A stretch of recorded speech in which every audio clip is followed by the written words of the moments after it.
Good afternoon, everyone. I'd like to call the Comox Valley Regional District Board meeting of Tuesday, February 15th to order. I'd like to acknowledge that we're on the unceded traditional territory of the Comox First Nation, the traditional keepers of this land.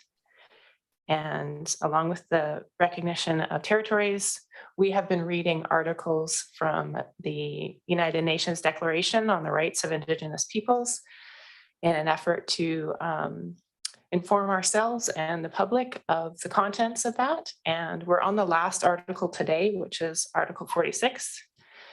And it says, nothing in this declaration may be interrupted as implying for any state, people, or interpreted, as implying for any state, people, group, or person any right to engage in any activity or to perform any act contrary to the Charter of the United Nations, or construed as authorizing or encouraging any action which would dismember or impair, totally or in part, the territorial integrity of or political unity of sovereignty and independent states. So we've discussed that now that we've finished the UNDRIP, that we may move on to the TRC calls to action, Truth and Reconciliation Commission, 94 calls to action. Some of those have been read already at our Recreation Commission, the ones that pertain to recreation and sport. So we'll be looking forward to that. And we have in-camera recommendation. Grant and Hillian, thank you. And we'll be moving in camera according to section 91C, 91G, and 91K of the community charter following the regular meeting. Anyone opposed? Hearing and seeing none, that's carried. And next, I would like to vary the agenda as we have Director Lee here. And there's only two items which pertain to Area D, and that's G1 and H5. Hillian and Grant moving the variation of the agenda. And is there anyone opposed? Hearing and seeing none, that's carried. And so we will go to G1 first. Move receipt of both sets of minutes. Okay. G1. Lee and Arbor, thank you. So those are minutes from January 25th and January 31st. And are there any discussion about those minutes? It's a vote of the full board. Anyone opposed to receipt of those minutes? Hearing and seeing none, that's carried. And so we will move to H5. Move it. Second. Thank you. Move adoption. Grieve and Lee. Thank you. And so that's a vote of area B, C, and D. Anyone opposed to adoption? Hearing and seeing none, that is carried.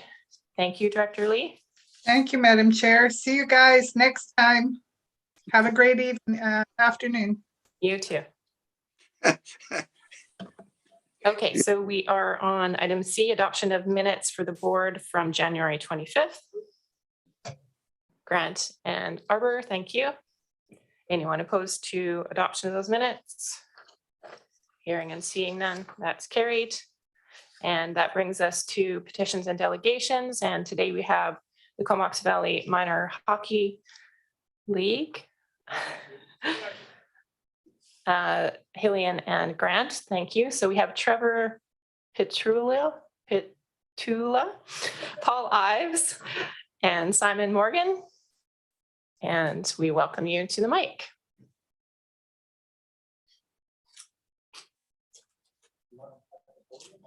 The seats there have the, have the speakers.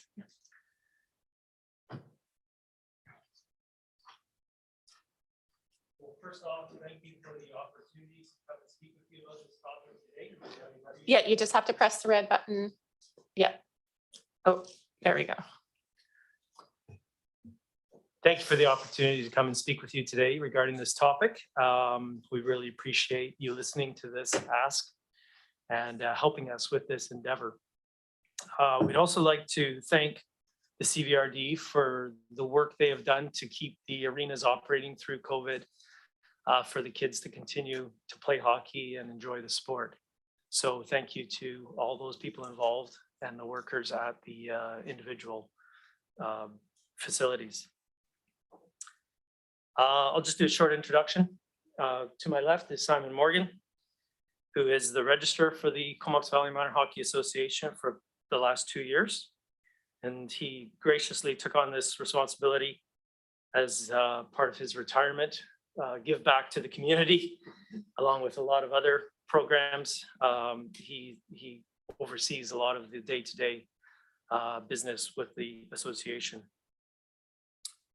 To his left is Paul Ives. I believe he doesn't need much introduction to this group. Prior mayor-elect for the Comox Valley, or Comox, City of Comox. He's a public representative in our rebranding committee. We brought him in for that public perspective. He's a passionate hockey fan, Habs fan to be more specific. And through this process, we've become much more accepting of different cultures, race, beliefs, and team preferences. So we welcome him with open arms. My name is Trevor Petula. I'm a local business owner. I've owned a business in the Valley for the last 16 years. I am currently a director with the Comox Valley Minor Hockey. I've served on the board for 3 years now, and I'm the chair for the rebranding committee. We'll move on to our presentation. So I'll just give you a little bit of background. Comox Valley Minor Hockey represents, oops, can we go back to that slide? Youth sport. We oversee the day-to-day organization for minor hockey in the Comox Valley. We have over 500 members, participants in our league, and they age and range from 5 to 20 years. Male, female participants. Obviously, there's a lot more males in this, but the female contingency is growing every year, which we love to see. There's the officials. They make up a big part of people that are involved in our association. There's the extended family. Obviously, the kids have parents, grandparents, aunts, uncles. You know, this broadens our hockey family immensely when you work through the different levels. And then there's numerous volunteers that, again, are involved on a day-to-day basis. As you may know, we are the biggest users of ice rental in the Comox Valley. We have a budget of approximately $215,000 per year allocated to renting the ice surfaces within the Comox Valley, including Sports Center 1, 2, and Glacier Gardens, the base. Community, we have a strong community presence. We are involved with annual Remembrance Day things. We have the Legion as a sponsor. So we participate every year in their ceremonies. We also have very large involvement in the Christmas Spirit Hamper Program, which is an annual thing put on by Remax, I think is the title sponsor there, who collect items to give to families in need over the Christmas holidays. The future of sport, or hockey rather, in Comox Valley, we see that as a growing popular choice for kids to partake in, especially amongst the female and the younger kids. It is a Winter Olympics year. We always see an increase in winter sports after Olympics. So we forecast that there will be more people getting involved next year and further. And this year we implemented a very unique program. It's called the First Shift program, where for a small fee, kids get gear, 6 ice times of coached hockey, just to get a soft introduction into hockey, to see if it's something that they would pursue or get more involved in without going kind of the all-in full season. So it's just a nice option for kids to, again, explore hockey, parents to get more comfortable with it, and perhaps, you know, allow their kids to participate in that. Could I have the next slide, please? So how did we get here? It was not on our radar to take on this project. However, as a result of the Black Lives Matter and race equality movement, the tolerance of sports teams and names that convey a stereotype has become less acceptable. Many sports teams and other large organizations in Comox Valley Minor Hockey had to endure this metamorphosis because of this social pressure, and it's long overdue in my opinion. We were approached by lobbyists and other people to change our name. So that really kind of spoke volumes that, yeah, it's out there. The communities and other areas are aware that this name exists for our sports team, and a change is imminent. This was further supported by the Truth and Reconciliation within our province and nation, a better understanding and respect towards First Nations communities. We did meet with our local band council and had a very meaningful conversation and discussion about the name, and basically asked them, are they okay if we keep this name or change it? And the decision was unanimous to change, and we respect that decision. Hence, we are in this process. They've been very gracious to give us lots of time to finalize this project, as money and organization was needed to do so. Next slide, please. So the process for choosing a new name, we have selected a new name. We put out to our community to submit names. We collected those. The rebranding committee shortlisted that to a few names, and then we put that to our membership to decide. And after all that, the Comox Valley Flyers is the name we have chosen. We are currently in the design mode, so we've put this forward to a local design studio to come up with graphics and an entity that we can pursue and embellish what we would like that to convey. This is the hurdle, the execution. It costs money to order the new uniforms. It is an immense expense to the association to buy all new gear and go through the stages of the metamorphosis that's needed to execute the plan. We would like to have this done for the next hockey season, which is 2022-23. Currently, the kids are still wearing their Chief jersey with that emblem on them. Luckily, we haven't got much backlash from that, but I'm concerned if that continues, there could be some fallout from that. Our budget for this project is somewhere in the range of $65,000 to $70,000. I know that's quite a range, but again, there's a lot of moving parts to this and variables that have to be into consideration. Could I have the next slide, please?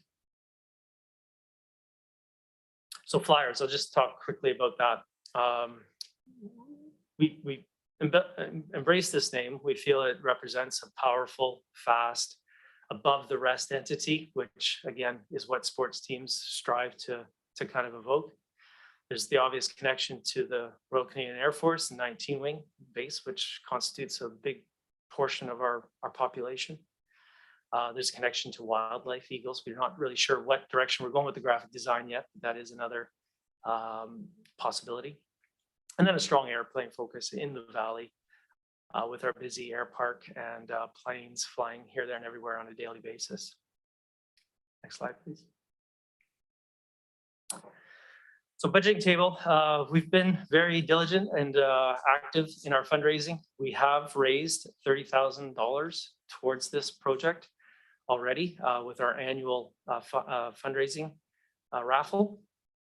And a big portion of that that's normally put towards offsetting expenses and operations is delegated to this. Now, that being said, if we're really successful in our fundraising and we don't need to use that $30,000 of our own money, obviously that will go back into our operating expenses to, again, keep the fees for our participants as low as possible. We do pride ourselves on having some of the lowest fees for playing hockey amongst the other associations, and we'd really like to keep it that way to make the sport more accessible for everybody. $30,000 to $40,000 we'd like to raise through funding. We're approaching obviously Cvrd today. We will be approaching some First Nations, some provincial and federal government programs to see if there's any monies that they can allocate to this project. We've entered a number of contests. The Kruger Big Assist is a thing where you submit a resume and they go through and try to select associations or groups that are conveying equality and equal participation in the sport. Craft Hockeyville is another one.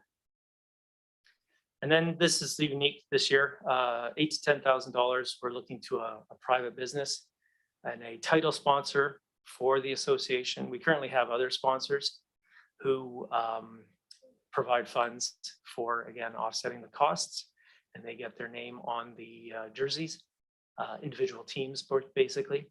But this title sponsor will have a front and center position within the association. Their logos will be on all the new jerseys. And again, it'll be an $8,000 to $10,000 commitment per year. So we're actively searching out a local business to again support this cause. Next slide, please. So that pretty much sums up kind of where we're at, where we're going, and where we'd like to be. I hope, again, we can count on you to support this endeavor for the many different reasons in supporting the kids' youth sport, first and foremost, and understanding that we did not choose this. This has been forced upon us, but we graciously accept the challenge to do this. And again, the money is necessary to execute the plan sooner than later. So we really appreciate your willingness to help us out. If there's any questions, we'd be happy to answer those now. Great, thank you for the presentation. And yes, we do have some questions, starting with Dr. Arbor. Thank you, Chair. Yeah, really good presentation and good project, really aligned with our values of the Cvrd. One of our 4 drivers is First Nation reconciliation. So really high up there. I have to say you really salvaged your presentation because I'm definitely not a Canadians fan. I was raised in Quebec City, and when you brought up the Flyers, then I really perked up. Because in my youth, for 6 years, we didn't even make the playoffs. And then we drafted a guy by the name of Eric Lindros. And we traded him to the Flyers. And we got 6 players, including Peter Forsberg and Mike Ritchie. And all of a sudden, that made us Stanley Cup contender, which we eventually won the cup after moving to Colorado. But that's just a small detail. With a Montreal, with a Quebec City goalie who played for the same team as I did, the Gouverneur de Sainte-Foy. Thank you very much. He was just a borrowed gun by the Canadians. In terms of your request, you know, I'm definitely supportive. We don't make decision on the same day as is well known, but we do have the recreation budget today where Amir raised this. You know, if it could be considered within that, that will be a question for staff later on. But considering that your organization doesn't come very often to us with requests, that it's very aligned with our values, and also that, as you stated, you contribute over $215,000 a year in rental fees. I'll definitely be an advocate for you at the board table in seeing if this can fit our criteria for contribution. So thank you very much. Thank you. Next, we have Director Morin. Great, thank you, Chair. Thanks so much for the presentation. I'm really happy to see the work that you've done on this. As we know, racism is alive and well and in sports. I mean, we've had Corey Price come out in the last year or so, and I don't know if he's still on mental health leave, but I know that you know, it seems like all the time we see these things reported in the news, and I think whatever we can do to, as you said, break down stereotypes and actually celebrate the diversity of athletes in the community rather than creating harm and stress for them, all the better. So I'm glad that you decided to move on this. I was curious, I know this isn't to do with your request for money per se, but I think it is something that could be also considered in a request for funding. I was curious whether you'd had any opportunities to kind of provide education to the players on this topic, because I would say there's probably a range of responses when this came up, everything from many families being happy about it, or, you know, players being happy about it, to kind of the opposite extreme, like, oh, it's no big deal. And I think it's just such a huge learning opportunity to kind of go beyond just changing the name. And I was curious whether you had any plans to do something like that. I know there are wonderful leaders in the community that do cultural sensitivity, such as with Letty Speck. I'm not putting him on the spot, but I just think, yeah, there's lots of opportunities there. So I was curious whether you'd considered that. Thanks.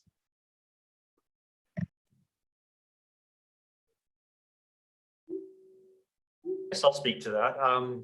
Just so everybody knows, we have not gone to that extent and brought anything up to the children or the players themselves.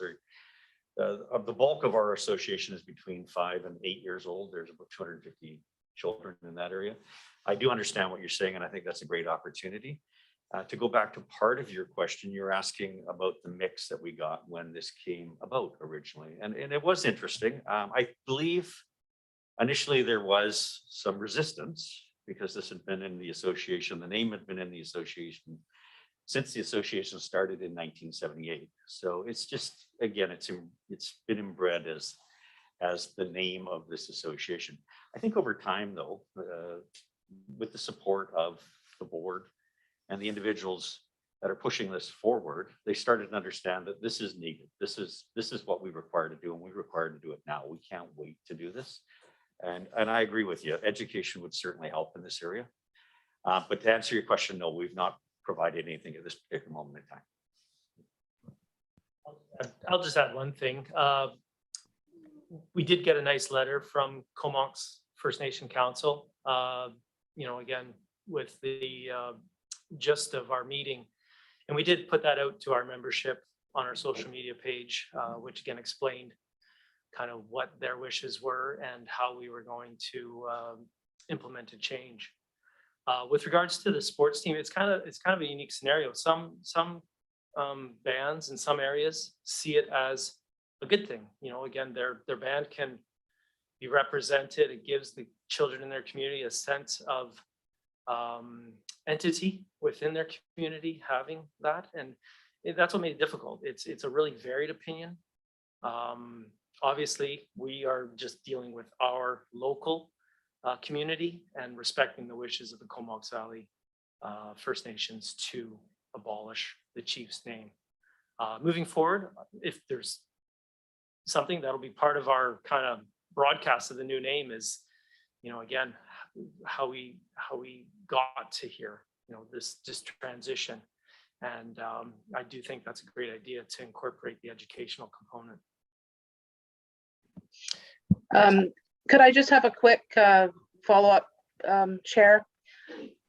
I just wanted to qualify my statements around Letty Speck, because it's certainly not the job of our First Nations community members to educate white settlers, and I just want to make that distinction. But you know, we're the ones that need to do the work around that. So I just wanted to qualify that statement. So yeah, I'd be thrilled to see something like that come forward in conjunction with this. So thanks a lot. Thank you. Next, we have Director Hillian.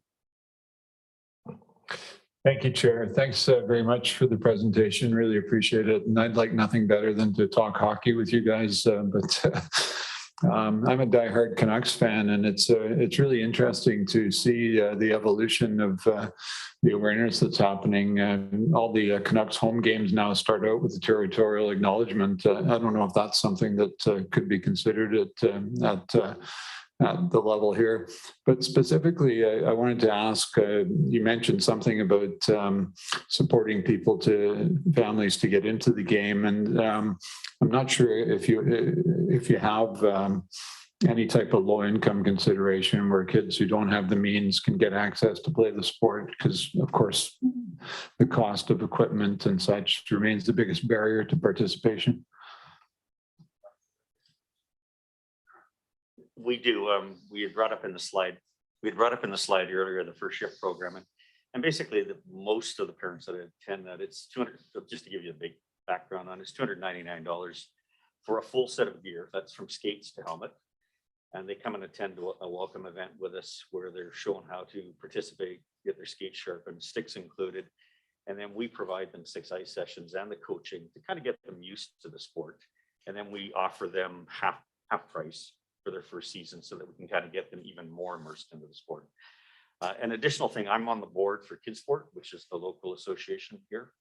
And we provide funding for all sports for children. So they have a choice of all different sports that they want to participate in. But on average, we do see quite a bit of it going towards minor hockey and that sport itself, because it is still considered an expensive sport based on the cost of the equipment and the cost of the registrations. And as Trevor said, we try to keep the registrations down as much as possible. We go to government funding to reduce some of our costs on our ice costs. The 100,000 we get from community gaming goes directly to our ice costs, to keep those costs down. So we do as much as we can to try to bring the costs down and make sure it's affordable for everyone.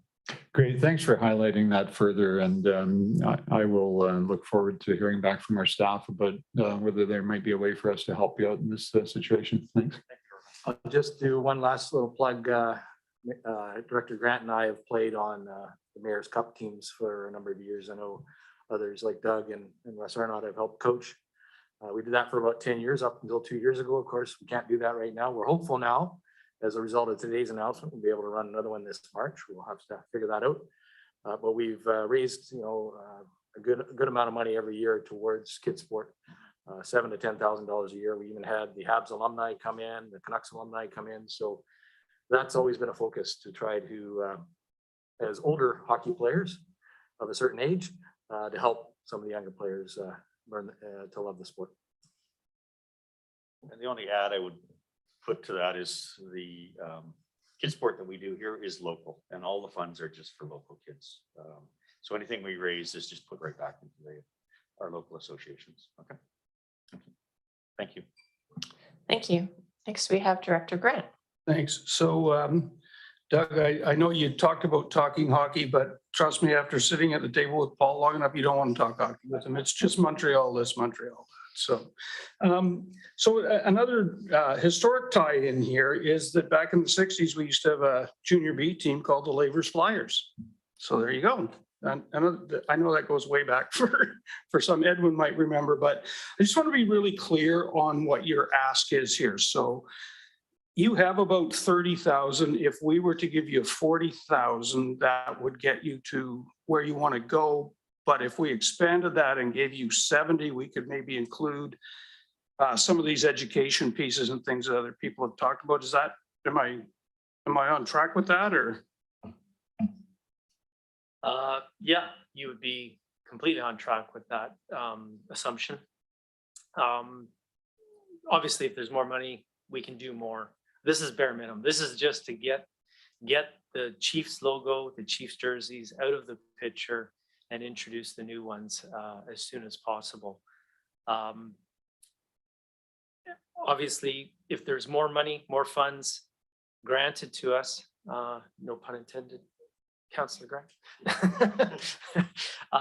then again, the money that we have earmarked for this project will be put to keeping those fees and the expenses as low as possible for the player families. So the money is never put to waste. Let's be clear on that. Again, this type of project was not on our to-do list. You know, we have a lot of projects and other things we'd like to implement more directed to the hockey side of things, but you know, this kind of blindsided us a little bit.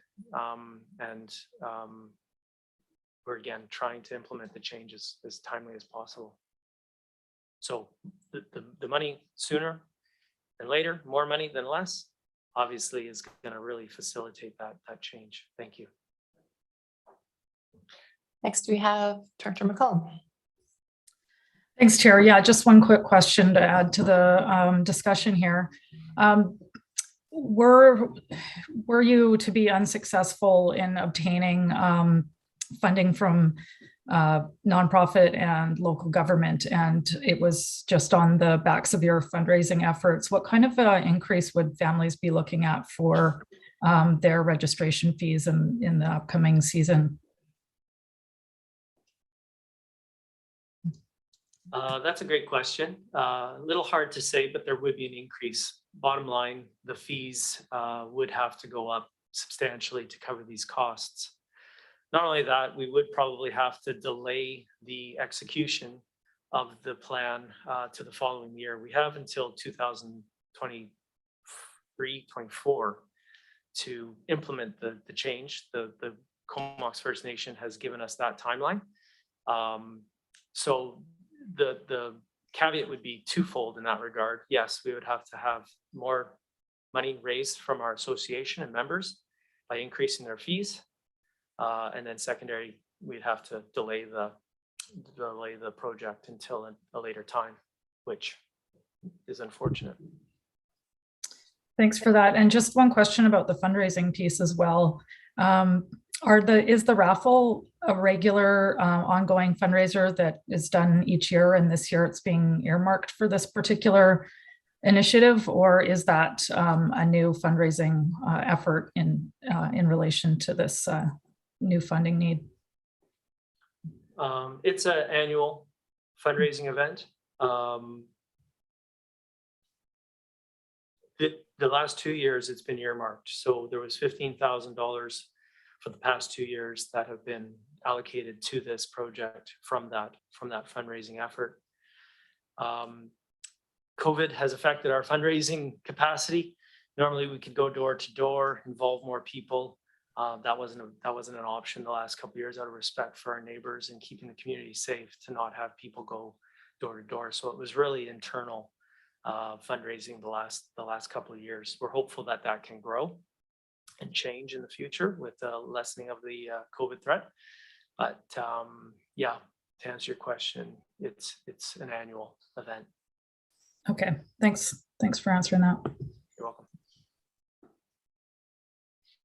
Okay, I don't see any further questions. Oh, would you like to say something?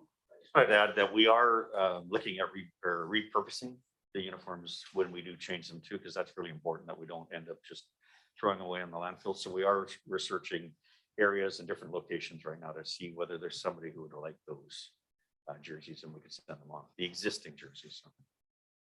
Thank you for that additional information. And thank you for your presentation this evening. We'll be getting back to you at the next regular meeting.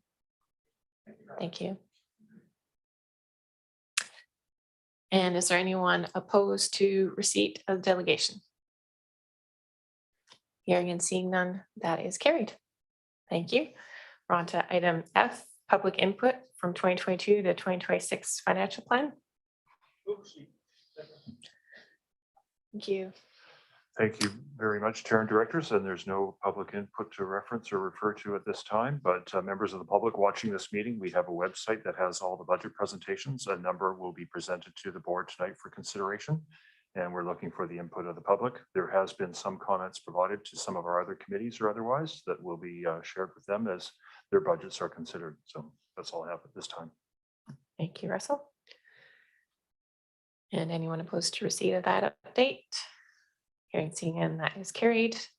We've already done G1, so it moves us to G2. And Director Swift, go ahead. Thank you. I'd like to recuse myself based on a conflict of interest as my husband is involved with this issue. Thank you. So we'll just wait for director to exit the boardroom.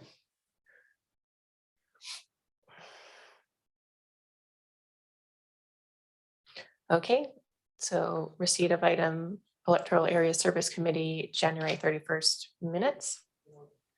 Second. Arbor and Hillian, thank you. And anyone opposed to, or is there, I guess, unless there's any discussion on the item? Okay, anyone opposed to receipt? Hearing and seeing none, that's carried. And there's recommendation 1. Arbor and Grant, thank you. And it's a vote of the areas. Oh, Director Arbor, go ahead. Yeah, thank you. Speaking to this first recommendation that the Comox Valley Regional District Board considers shipbreaking a non-permitted use in the industrial marine zone in the rural Comox Valley zoning bylaw number 520/2019. I did have a few comments or questions in the community around this.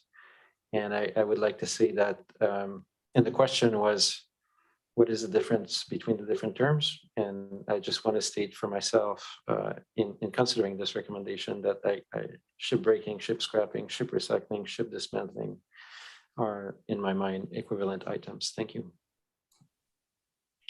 Thank you for that clarification.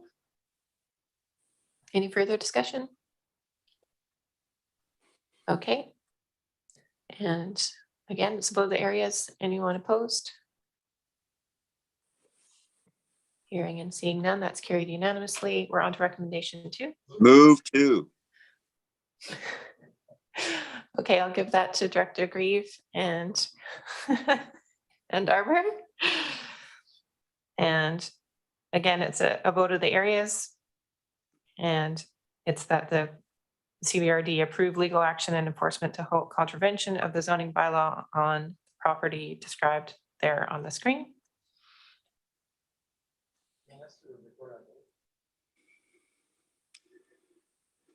Yes, we can record the votes. Well, we always do, but I can read them out if that's what you're requesting. Yes.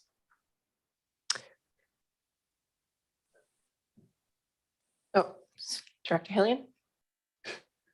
Thank you, Chair. I'm wondering if staff could just explain for the benefit of the public who may be watching or responding to this meeting, the structure such that this is only a vote of the areas, given that we've all had a lot of correspondence related to this issue.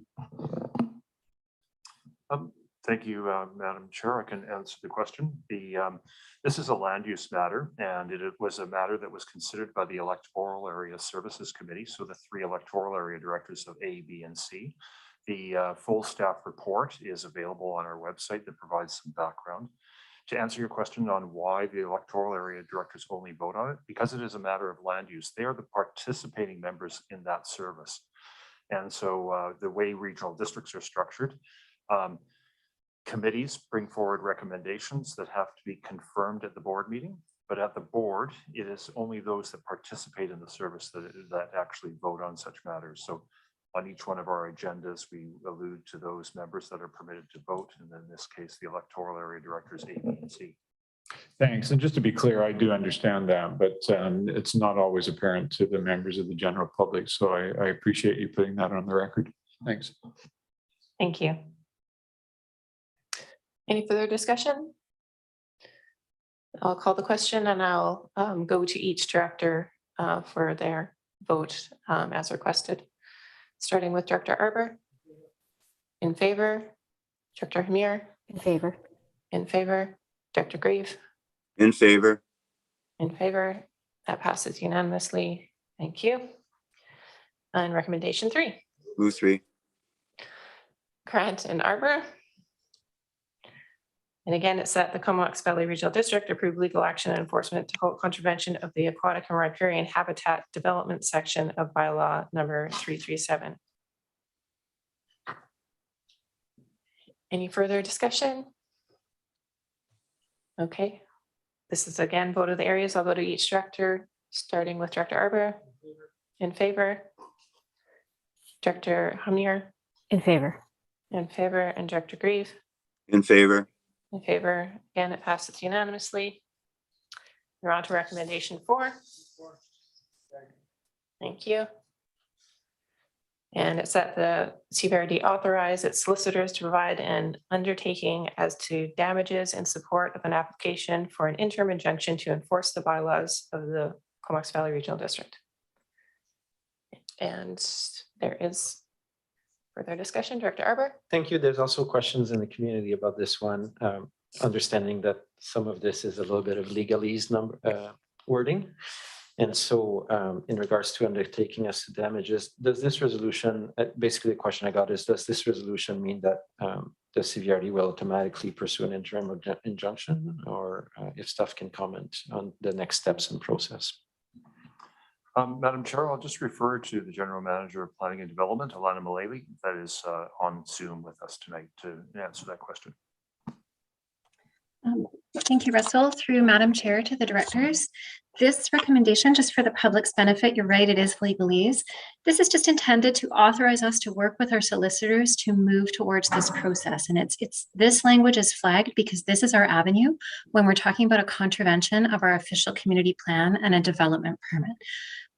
The public might be aware that we have some other tools that we can use when we're talking about different, like a regulatory bylaw.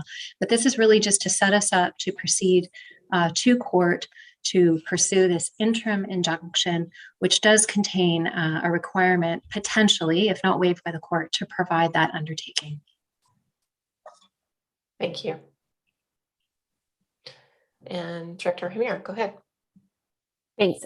Just wanted to do another clarification for the public who are watching this and maybe not understanding what an interim injunction is and how that differs from other legal sort of procedures. If staff don't mind, and you don't have to go into a lot of detail, but just explaining what this is and why we're going this route.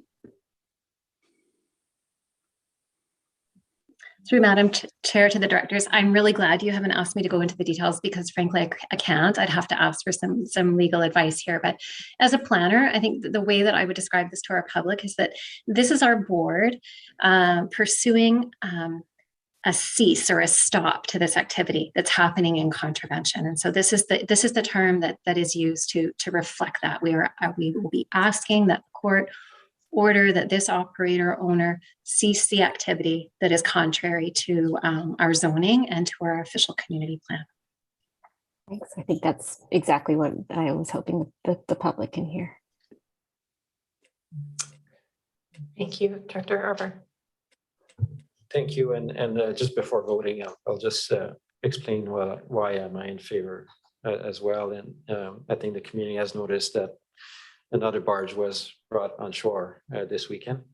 And so despite all of our attempts to try to work with the applicant, there doesn't seem to be a lot of response. So I do believe that pursuing this course is the correct one at this time. Thank you. Thank you. Okay, I don't see any further hands. So below the areas, we'll start with Director Arbor. In favor. Director Hamir. In favor.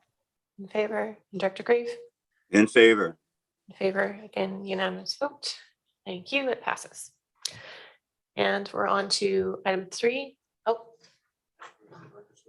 Oh, yes, sorry. We need to invite Director Swift back to the table.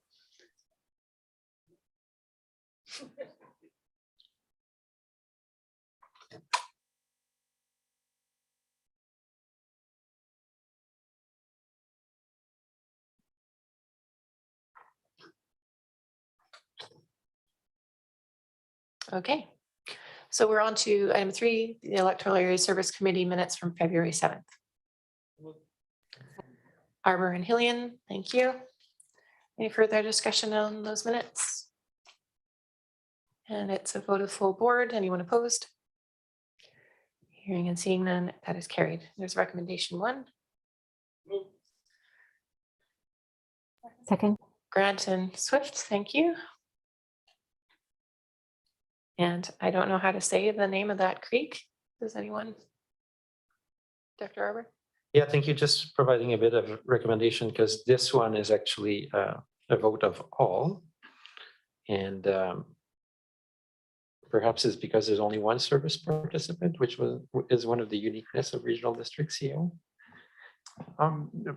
Madam Chair, I'll just refer to Kevin DeVell, who might provide a little bit of background on the allocation of community works funds and the voting of the full board rather than just the electoral area directors. Thank you very much, Russell, through the chair to the directors. So yes, with respect to community works funds, any allocations of those funds do have to be a vote of the full board, even though when we allocate those funds within the regional district, they are allocated out to the electoral areas on a population basis. So the agreement between UBC and this particular regional district is such, and therefore it does require the full board's approval for any of those to go forward. As we often do through the financial planning process, we will bring forward allocations of those natures.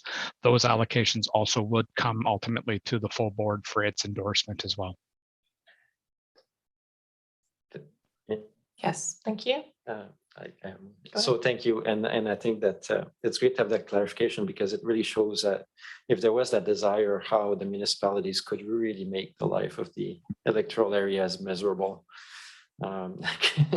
Because obviously we would be outweighed in those decisions. I do want to speak to the item around Beulah Creek. That this request would go towards a project that did receive the benefit of a 2.6 million grant contribution from BC Housing in the province 3 years ago.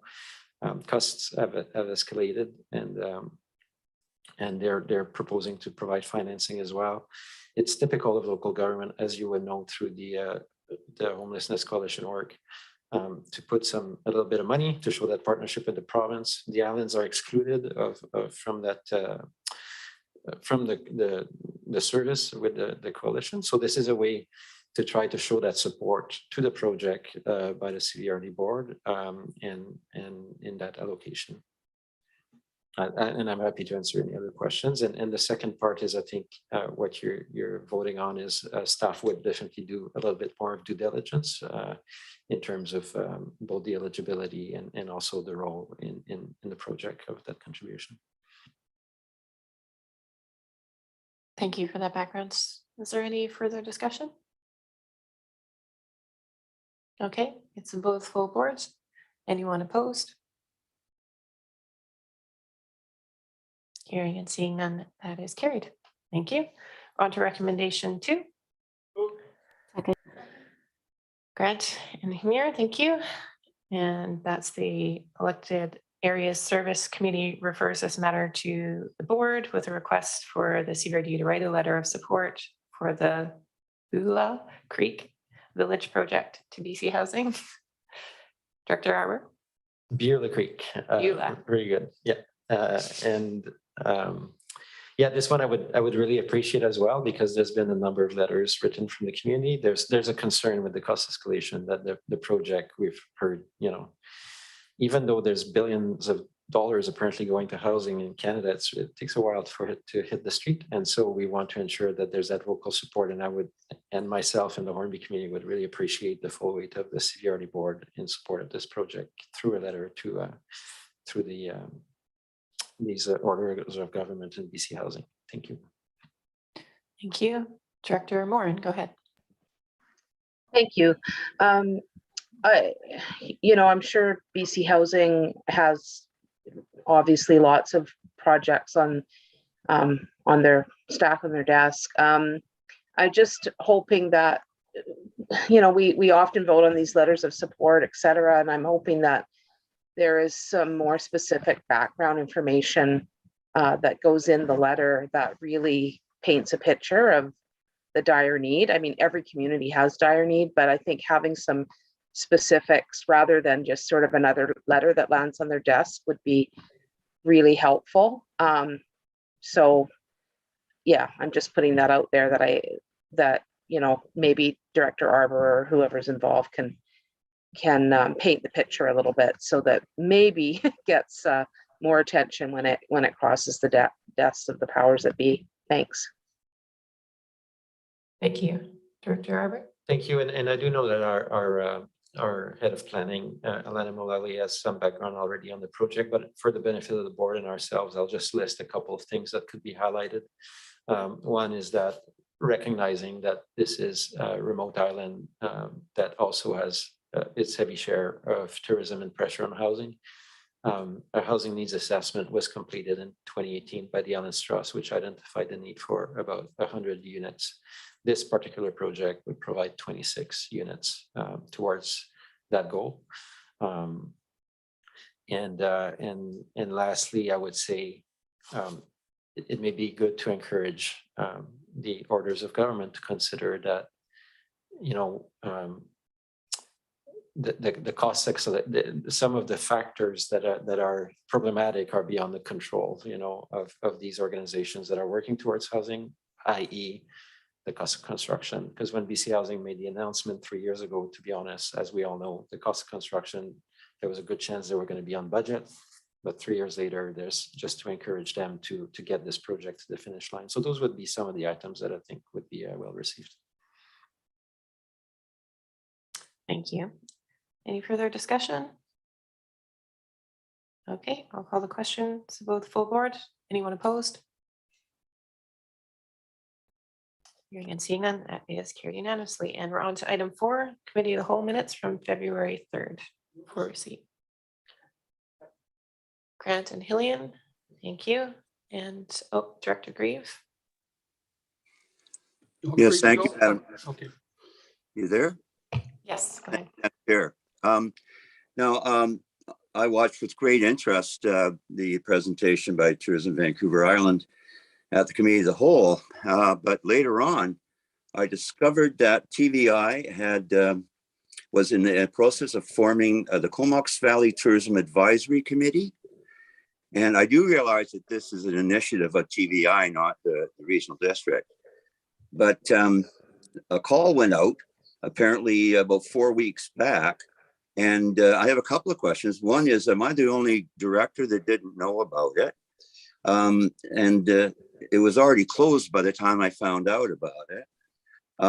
Apparently, they're looking for 5 seats out of 11 for the tourist accommodation. And then I think 3 of which would be in the city of Courtenay, and then 6 for related industries. I think they've got, they want some arts council is going to be part of it, et cetera, et cetera. But I did a quick check-in in Area C, and I phoned the resort community in Saratoga Miracle Beach, and they had no idea about it. I called the Comox Valley Farmers Institute, and they had no heads up on it. There was no emails. I don't know if Arzina knows if the Mid-Isle got a contact at all on this. And that leaves Mount Washington, which is the #1 biggest tourist attraction in the Comox Valley. And Dean Prentice, who's the GM up there, he sits on a different independent ski resort association, and they kind of do their own marketing on their own. But the community itself, the residents have their own little independent destination marketing group, and they were not aware as well. So it just seems odd to me. I don't know about the rest of the greater community, but it seems odd to me that that the Area C was not included in this in any way, shape, or form. And I'm just wondering if there was maybe staff know what criteria was used for this call out, and why it was very selective. Thank you. Madam Chair, yes, there's a very good explanation for this. Lisa Kilpatrick is on Zoom. I'll just see if she can provide the details.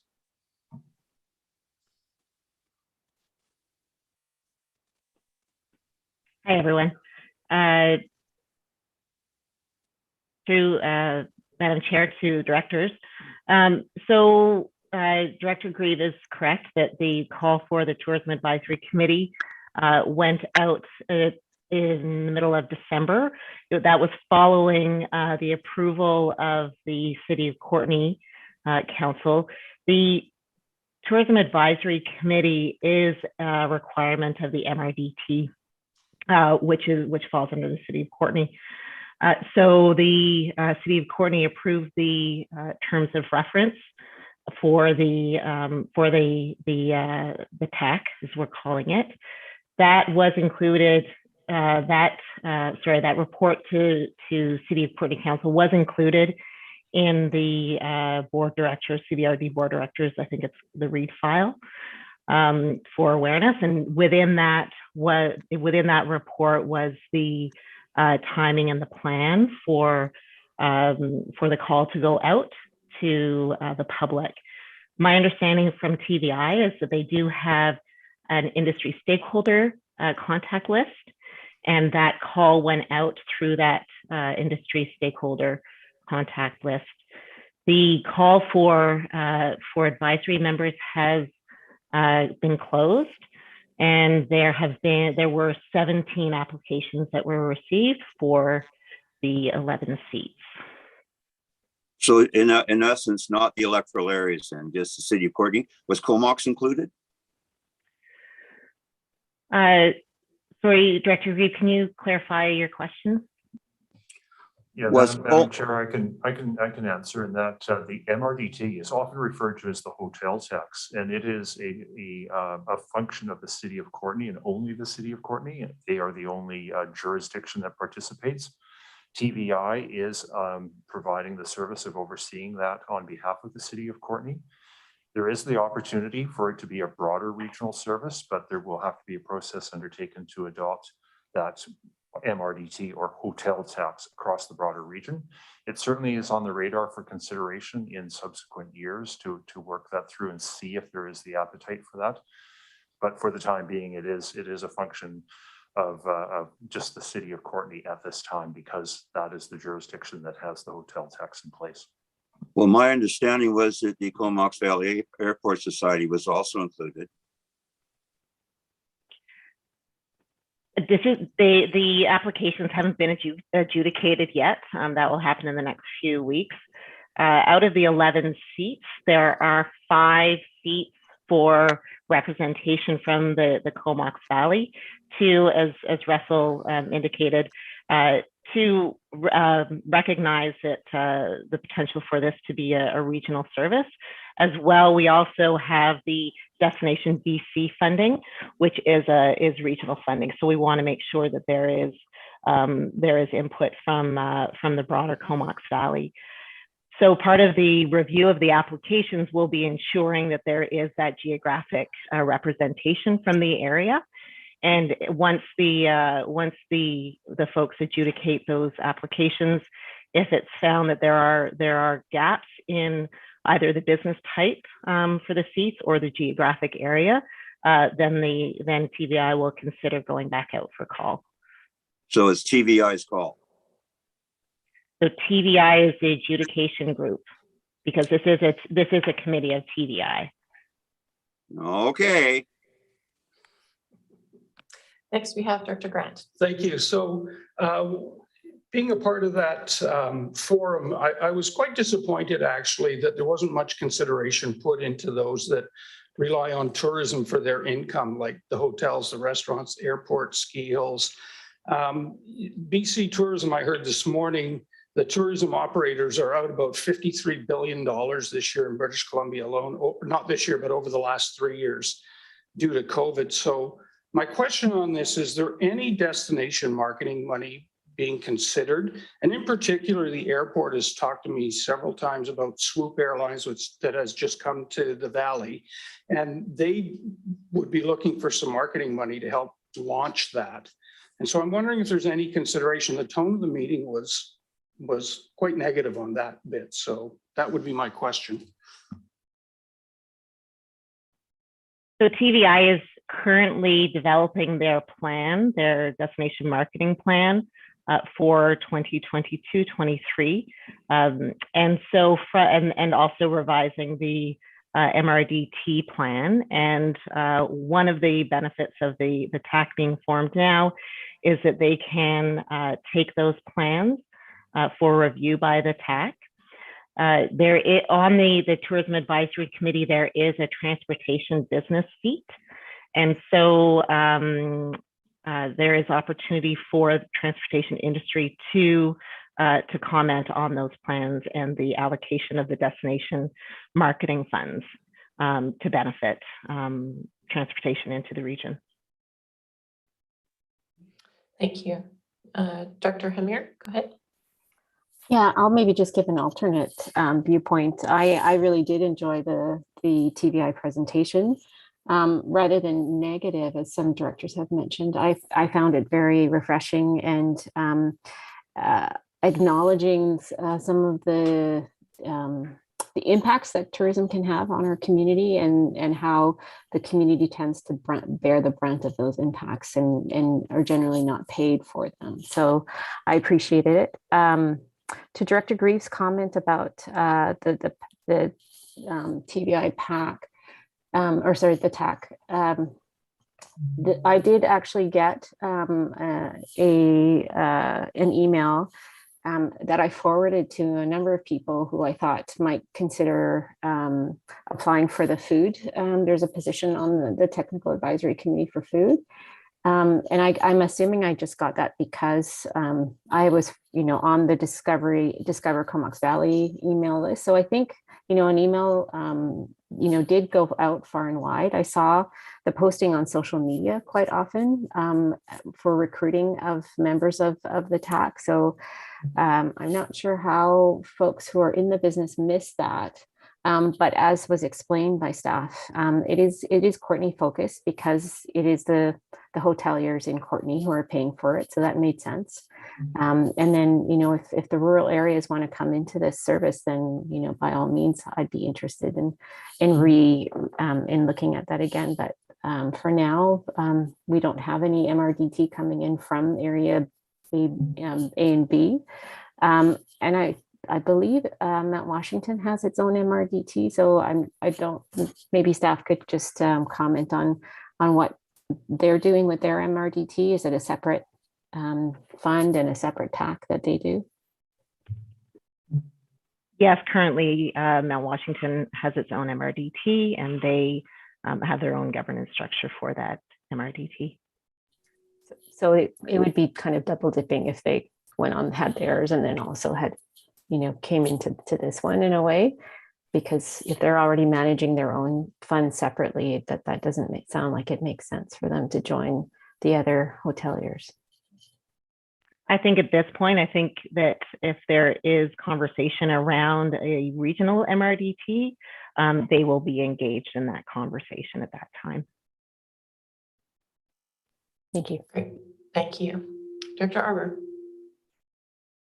Thanks. I thought it was a really good forum, and to Director Grant's comment, I just want to mention that by far the biggest part of the budget for the tourism envelope is destination marketing. I think that's what we learned, and perhaps some of the takeaway for some of us, maybe not all, was that it was actually overbalanced towards destination marketing rather than tourism management, and trying to ease some of the ancillary effects of tourism.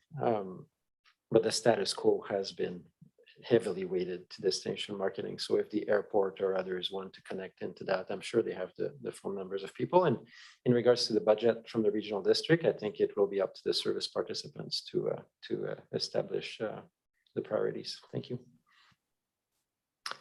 Thank you. I don't see any further hands. And we are just on receipt of the committee of the whole minutes. So anyone opposed to receipt of those minutes? Hearing and seeing none, that is carried. That takes us to item 5, the Comox Valley Transit Management Advisory Committee minutes from January 13th. Grant and Arbor, thank you. Any discussion on those minutes? Yes, okay, Director Arbor. Just a quick question. I did see in the notes that there's a reference, and maybe I'll come up in budget, but I didn't see it in that part. I just saw it in the minutes here that there was consideration of looking at the potential for BC Transit to perhaps transition the Hornby and Denman bus into their fold. So I'm wondering if we can get a little bit more insight as to what the Transit Advisory Committee discussed at that level, because that's highlighted in the report. Can I refer that to Mike Zabarski later on the agenda when he presents the transit and just give them a heads up to address that? Thank you very much. Okay, thank you. And Director Hillian. Thank you, Chair. I note that in these minutes, there's a Fifth Street Bridge completion and the words are no update. So I will gladly provide an update. Hallelujah, the bridge will open full both lanes on Thursday. Thank you. Very good news. Thank you. Okay, I don't see any further hands. We're on receipt of the January 13th minutes from the Transit Managed Advisory Committee. Anyone opposed? Hearing and seeing none, that is carried. And we're on to item 6, Indigenous Relations for 2022. Grant and Arbor, thank you. And I will pass it to staff. Thank you very much. And James Warren, Deputy CAO, will provide a presentation and answer any of your questions regarding this item and the recommendation. Thanks, Russell. And Lisa will just bring up a PowerPoint for us. It's a brief presentation today, and the structure of the staff report in particular, it touches on the 2021 actions that we undertook. A significant amount of that work was on the Indigenous Relations Assessment Report, which is attached to the staff report. The report also talks about our work plan for 2022 and goes into some detail in the presentation we'll hear as well, some detail on the importance of using the assessment report along with your statement of reconciliation and your framework as a foundation for future work. Next slide, please. So a range of activities were undertaken last year. The screen shows several of those actions, and I'd like to highlight a few. In January, the board adopted a statement of reconciliation that has been able to guide the CVRD's actions. Several training opportunities were provided for both the elected officials and our staff. Effort was put into developing a better understanding of territorial acknowledgements, both at a general level when thinking about how important those statements are to recognize traditional and unceded territories, but also to understand which nations have territorial lands that overlap with the CVRD boundaries. You'll note that one of the recommendations in today's report is to endorse the territorial acknowledgement framework. And lastly, significant efforts were applied to developing the CVRD's Indigenous Relations Assessment Report, which, as I said, is part of the staff report here. Next slide, please. So the assessment report provides background information on the framework for reconciliation in Canada. It scans several jurisdictions to talk about what is happening elsewhere. It describes the historic and current activities at the CVRD, and it also provides a series of recommendations for the CVRD to consider as we work along the path of reconciliation. The report has also identified gaps and areas for improvement, including building relationships with the local Métis community, Indigenous groups, and other nations with overlapping territory. And this will be the key in our work moving forward. All actions recommended in this report should be considered preliminary in nature. And by this report, I mean the assessment report. While some recommendations are appropriate to address now, others will take time and further consultation with interested Indigenous groups to ensure that the steps we take are both appropriate and meaningful. Next slide, please. Moving into 2022, we've listed here a few actions, and the report goes into a bit more detail on that. Notably, we'll focus on education and training for elected officials and staff. Also, to help with many of the actions, we are planning for a contracted resource that can focus on several of the actions noted on this slide. The contractor will be sought to help implement many of the shorter term initiatives, including the formation of an advisory group on reconciliation, outreach to Indigenous groups, assisting with the development of a youth internship program, developing learning resource materials, and a training plan for staff and directors. And finally, the contractor will report to Christiane Weil. Christiane's on today's call and will be available for questions at the end. The staff report does identify that funds are budgeted in the 2022 financial plan under the General Administration Service. And next slide, please. So the assessment report includes 25 actions, some of which can be taken on fairly quickly, whereas others need time and collective participation to realize. And in some cases, the actions from the report may not end up being what takes place on the ground. What the assessment report does provide and what the CVRD's 2022 work plan is centered around are the 3 foundational strategies to advance reconciliation, and not just at the CVRD, but across the Comox Valley. And those foundational strategies are using the assessment report as a guide forming an advisory group on reconciliation, and then developing a reconciliation action plan. A key recommendation of this report is the formation of that reconciliation working group or advisory group. Staff are proposing an advisory group with a mandate to bring together local governments and the Indigenous community in an effort to build relationships through engagement and collaboration. We understand that reconciliation is the responsibility of settlers, and we would not seek to have the Indigenous community participate in a working group. Rather, we will be looking to them as key advisors that will help us to focus on initiatives that are appropriate and meaningful and can help us to move forward together as a community. An important deliverable of the advisory group then would be the development of the reconciliation action plan that will outline key initiatives to be pursued and provide us with a mechanism to report back to the community on our progress. That action plan would be a living document, and it would be built on collective input and contain actions that are realistic and meaningful and adjust over time. While the CVRD will oversee the implementation of the action plan and provide staff resources, it's critical to have the involvement and support of our municipal partners. We'll be looking to mayors and councils to have a role in the advisory group. And this initiative is intended to be a way forward together for our local governments, and is not intended as a role for only the CVRD. Working together will build bridges and will help to ensure that we are being efficient with the time and resources that we are asking for from Indigenous communities. Madam Chair. Great, thanks, James. And we do have some hands up, starting with Director Hamir.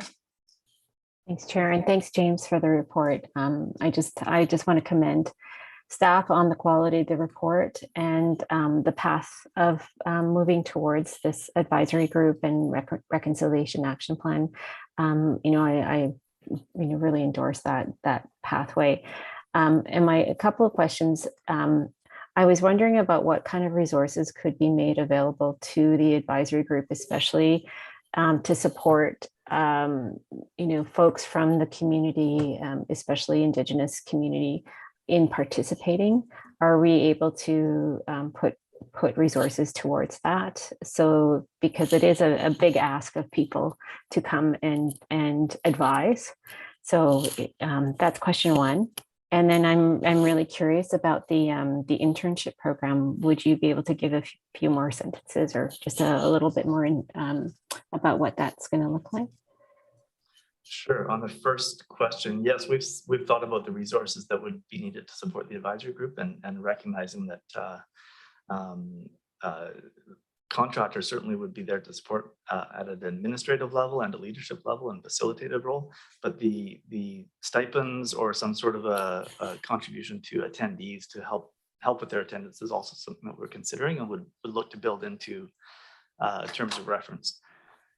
We don't want to make the assumption that we know what the terms of reference needs to be, and so that would be part of the work that would be undertaken with Indigenous partners, rather than putting out there a terms of reference that we've already defined. But Director Hamir, yes, those are some ideas that we've certainly been thinking about. On the youth internship program, this is a topic that our Human Resources Department has already been exploring and considering. And while it's not something I think that we would see in place for this year, given other priorities and commitments, it is something that fits with a general approach that Human Resources is taking on accessibility and diversity. And so there's opportunity to explore with Indigenous partners how best to develop a program that would work for the CVRD and for Indigenous groups. So I don't have a lot of detail for you, but it does align with some of the work that HR is already undertaking.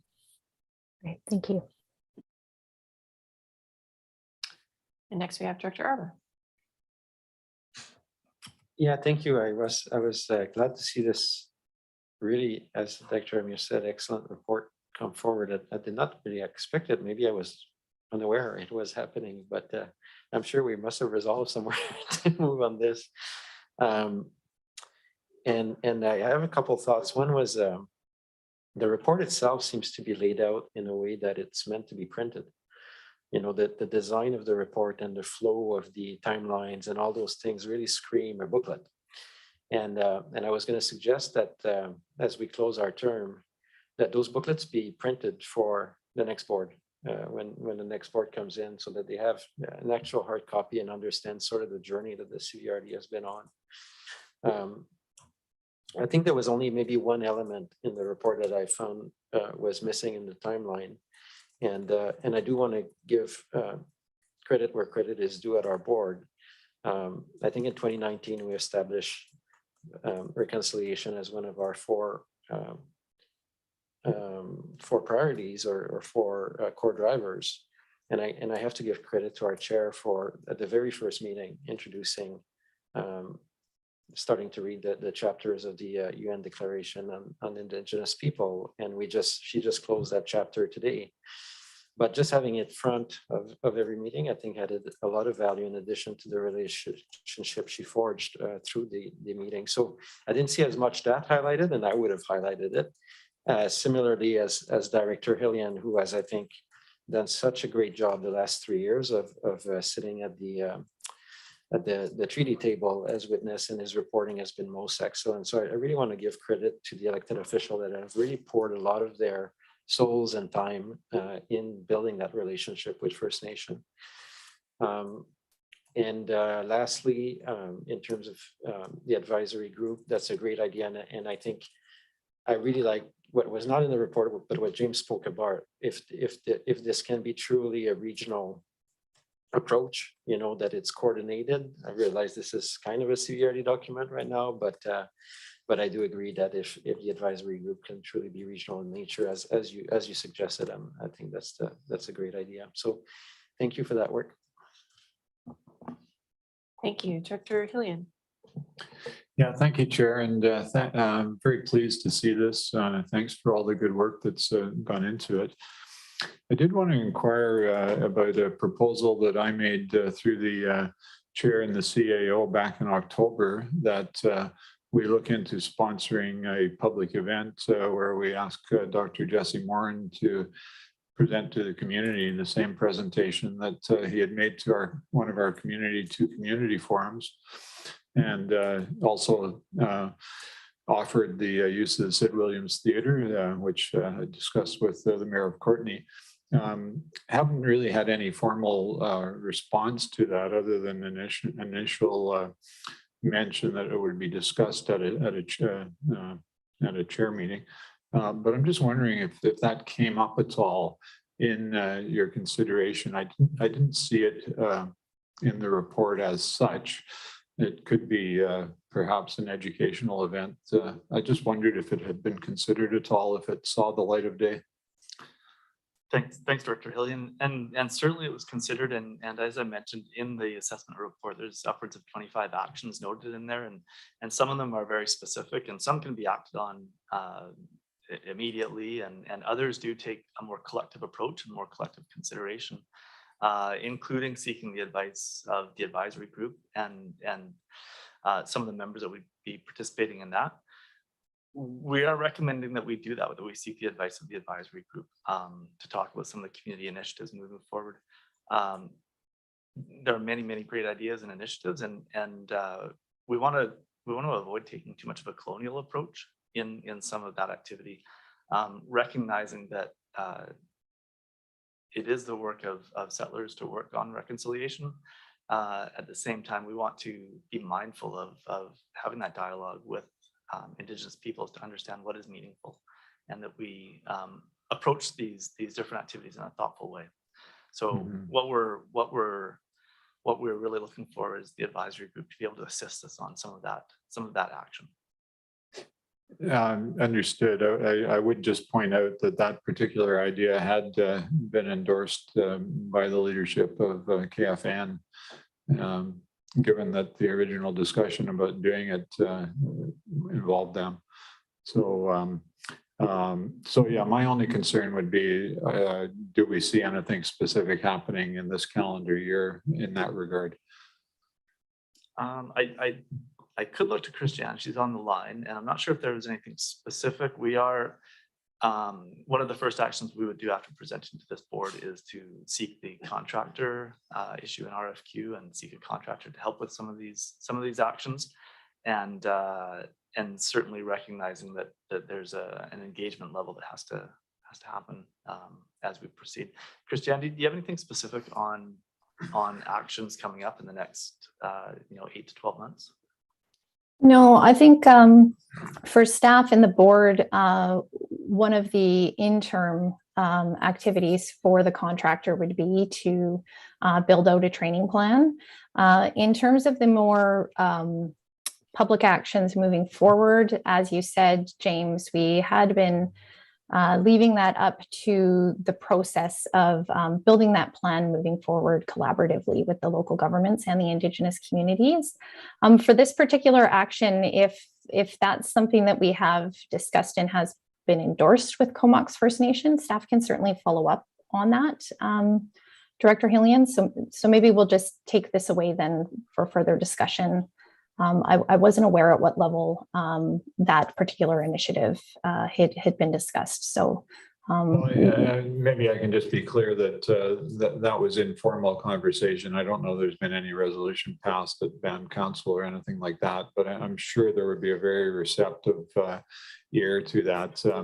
What I would just say is that I think we had a presentation tonight regarding a specific action that's taking place with our local minor hockey association, which I think is a really progressive step on their part, and I admire the grace that they have shown, as well as the grace that has been extended to them by KFN.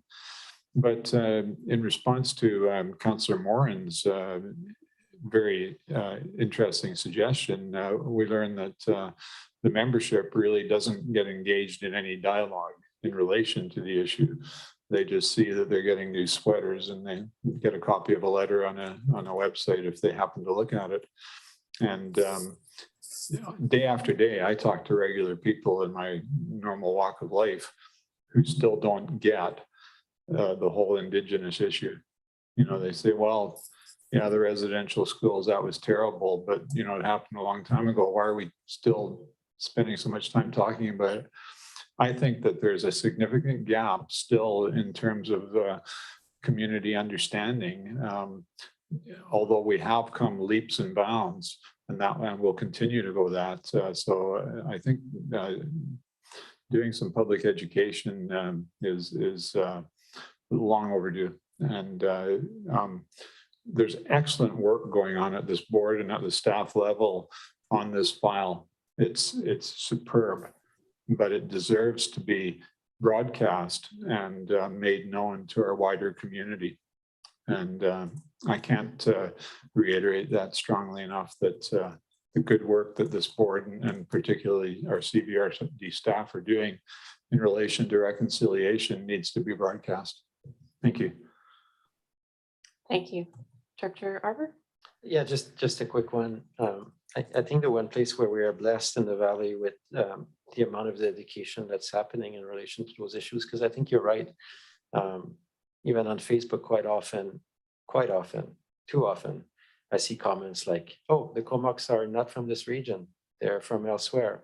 And you see these ill-informed comments pop up, and I think you're right, it's quite prevalent in the general public. Going back to my point, the partner who is doing an excellent job of educating is the school district. I think a lot of parents are learning from their kids. The amount of First Nation curriculum and awareness, I think that has been built into the education system is nothing like any of us experienced when we were in school. So maybe that's a generational thing, but in terms of that expertise and passing those stories and all that, I think they really do a good job. There's probably more they can do, but speaking from my experience with my own kids, I'm learning about Comox First Nation and the area through their eyes and through their learning. So that's definitely encouraging. Thank you. Thank you. Yeah, reading the assessment report, I felt pretty proud of the work that we had done up to this point. And that's, knowing that the onus is on us to educate ourselves. I felt like we had really taken that to heart, and it showed in what we had done to date and what we plan to do moving forward. So that's great. And as to other partners in the community, I think they need to take it upon themselves as well. And it was a good example with the minor hockey league today that it is an opportunity to educate, and it shouldn't just be we're doing this. It should be the why behind it. And I hope that does happen more and more. I don't see any further hands. So we're on receipt, and it's a vote of the full board. Anyone opposed? Hearing and seeing none, that is carried. And there's recommendation. Sorry, I didn't catch who that was. Arbor and Grant. All right. And that's to endorse the framework for the territorial acknowledgement. Is there any further discussion? We vote a full board. Anyone opposed? Hearing and seeing none, that is carried unanimously. And we're on to recommendation 2. Move 2. So Cole, Hamilton, and Grant, thanks. And that's the activities plan for 2022 through the Indigenous framework be approved. Any further comments? And again, it's a vote of the full board. Anyone opposed? Hearing and seeing none, that is carried unanimously. Thanks again. We're on to item 7, and that is the 2022-2026 proposed financial plan budget presentations. Kevin Duval. Grant and Arbor, thank you. And I will pass it to staff. Thank you, Chair and Directors, and Kevin Duval will just give a brief summary, and then Kevin will carry on and present the regional feasibility study report that follows this introduction to where we are in the planning process. Thank you very much, Russell. Through the chair to the directors, good afternoon. So yes, I'm here to firstly just provide the board with a bit of an update as to where we are at in our 22-26 financial planning process. We are well underway into that process this year, and what you will see in front of you is our financial planning process dashboard. I've tried to make it as big as I can so we people can kind of see things a bit more clearly, but as you can see, we did present the consolidated and a few overview budgets to you back on January the 25th.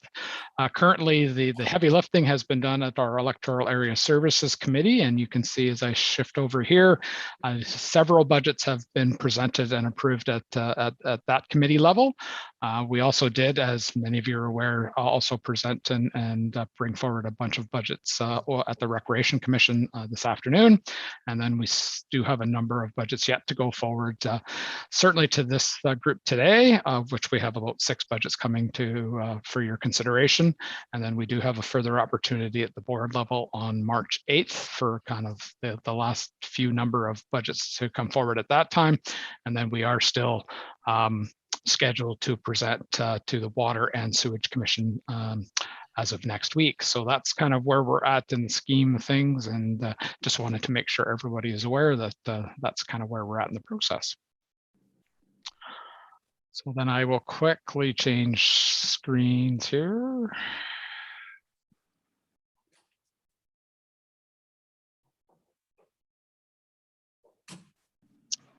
There we go. And so hopefully everyone can see the presentation for the Regional Feasibility Study Service. So just a quick presentation here on this service, and then certainly be happy to answer any questions at that time. So of course, the purpose of the Regional Feasibility Study Service is, as the name suggests, to undertake feasibility studies in relation to proposed services of a regional nature. So as the board is aware, we have a number of services that are specific to our electoral areas that look at potential for the feasibility of new services in any one number of those areas. This one, as the name suggests, is specific to looking at those things of a more regional nature. A modest annual tax requisition of approximately $15,000 has been in place to support the service for several years now, with the exception of 2021 and proposed this year as well, where we're suggesting no requisition be applied, just given the ongoing carry forwards of surplus funds that we currently have coming through this budget. So no recommended actions were identified as part of the Rethink Comox Valley in relation to our feasibility study services, as much of this work was just continuing to move forward. Much of it is also driven by other funding, such as Community Works funds, which I'll be speaking to in a moment. So just to provide a sense of the two kind of initiatives that are kind of composed into this budget this year, first and foremost, the Regional Park Service Background Study. So of course, in our 2021-2025 financial plan, we included $40,000 in 2021 for the preparation of a Regional Park Service Background Study. We have allocated and are proposing an additional $30,000 in 2022 to complete this work. That study is going to be presented to the Electoral Area Services Committee and to the municipal councils in March 2022 in order to gather feedback. And then the intent is to bring that study and that collected feedback to this board table to seek further direction and look towards the potential of service establishment of a regional park service. The only other item that we've currently identified in this financial plan is the ongoing work with respect to Comox Valley water supply implementation. This was an ongoing commitment of Community Works funds stemming back to 2011, so now roughly 11 years kind of down that road. We currently have about $81,000 in remaining commitment of those dollars, so dollars have been spent over that time on various initiatives. Our plan at this point, tentatively in 2022, is to do a bit more of a wholesome review of any initiatives that could be considered in relation to this particular allocation within this service, but also to take a look at all of the various initiatives or programs that are being undertaken in any number of our other established services, whether that's our our Comox Valley water supply system, specifically around watershed management planning. We do have a couple of other initiatives with respect to providing water services south, for example, and those kinds of things. So we want to kind of take a bit of a wholesome look at the various initiatives we're going on, and then we may come back to the directors with some recommendations as to what we may want to continue to do with the remaining dollars that are budgeted here. So quickly, just an overview of the proposed budget in relation to 2021. As you can see, we've carried forward the Community Works funds fully of $81,988. We do, as I mentioned earlier, still have a sizable surplus carry forward that we have budgeted at just over $63,800. And so between those two projects, we're proposing operating costs in the tune of about $146,000. And that's all I have for you at this time. I'd be more than happy to answer any questions. Thank you, Kevin. Just give people a minute to process, see if there's any questions. Dr. Hamir. Yeah, thanks, Kevin. And initially I put my hand up, but you put it down because you answered the question. I was trying to figure out what regional water projects we could have apart from the water treatment plant. And, the watershed feasibility study, I think that really tweaked my ear, because I know when we did our last training, for elected officials on that subject, there seemed to just be so much interest around the table. And so I'm wondering if that, and I don't know if it's you, Kevin, who can answer that, when a project like this might come forward to the table. I know everybody's hands are really full right now, but is that being considered as a feasibility in 2022, or is that looking past this year? Through the chair to Director Hamir, I might have to defer that question to Mark Retton, who I know is on the line and may be able to respond to that. Yeah, thanks, Kevin. Through the CAO and to the board. So we are doing a study right now. So on our current work plan is a study to look at watershed governance. And it's being funded through the Electoral Area Services Committee. So we'll be reporting out on that work later this year. And that was something that we had in mind for a couple of years now, but also was reinforced at the Water Elected Officials Forum that we had last year. So that work is progressing. Thank you. Director Arbor. Well, I'd like to thank the rural areas for that work. In terms of is it in scope to look at some of the work that the RDN is doing? We had a presentation back from Hornby. I mean, I guess I could bring that to ESC, but Mark, since you're already on the topic and there's interest from other directors, I think. Is that in scope to look at some of the stuff that RDN is doing? Yes, Including absolutely. incentives and otherwise? Absolutely, it is. Yeah. So at that elected official forum, the RDN did present there, and included in our consultants' work is to investigate and review their program and just see how it might fit with our regional district. So that is included. Thank you. A very key person in Hornby was quizzing me on this morning, and I said we weren't there yet. So it's one of those rare times where I can correct myself with good news. Thanks. Director Humira, do you have your hand up from before, or do you have another question? That was from before. Sorry. Okay. All right. Seeing no further hands. A vote of full board on receipt. Anyone opposed? Hearing and seeing none, that's carried. Yeah. Okay, we're on to item 8. That's proposed financial plan for. Oh, wait. Yes, for the regional feasibility study service function 150. Yeah, so that was Hillian and Grant. And I will pass it to staff. Sorry, we just did. You're just voting on the recommendation. Oh, okay. Okay.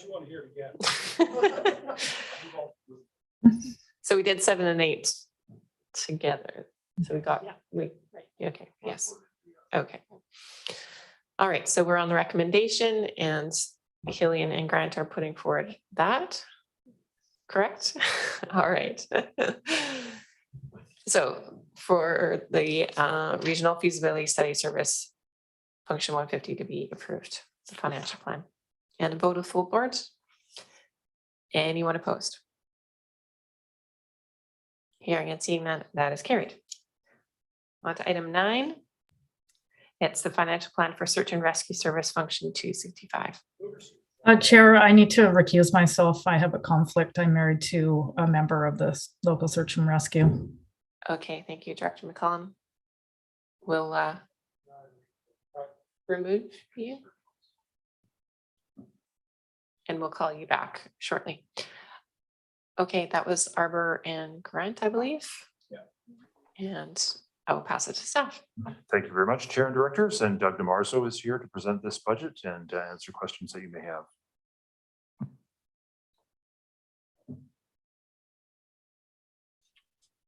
Good evening now, I guess, through the Chair of the Directors. This is for Search and Rescue 265. And as we move to the next slide, you'll see the service overview really focuses on a few of the board's strategic priorities, being fiscal responsibility and community partnerships. From a fiscal responsibility concept, the cost is shared across the region for multiple purpose vehicles to aid in search and rescue. And it both supports municipalities as well as many nonprofits. From a community partnership perspective, there is future concern about the cost of building availability for CV ground search and rescue commencing in 2024. It's not completely addressed in here, but if you recall, after search and rescue presented to you, there was a board motion for us to continue working with search and rescue to bring forward options for the board to consider. On average house of $600,000, the tax impact is $2.76. And just as a reminder, everything here is remaining relatively stable. You see the groups that are supported here in comparison to the operating grants in 2021, with some minor increases for inflation or otherwise. And in one case, there's actually a decrease for the Comox rescue number 36. And again, it's just a reminder that the various search and rescue organizations funded through this function provide a valuable public safety service to the residents and visitors to the Comox Valley. The organizations are often deployed to incidents that include water safety, missing persons, and sometimes motor vehicle accidents. Many of these organizations are staffed by volunteers who have undertaken extensive specialized training in order to respond to search and rescue incidents. The service has been operated successfully over the years and remains sustainable with this model.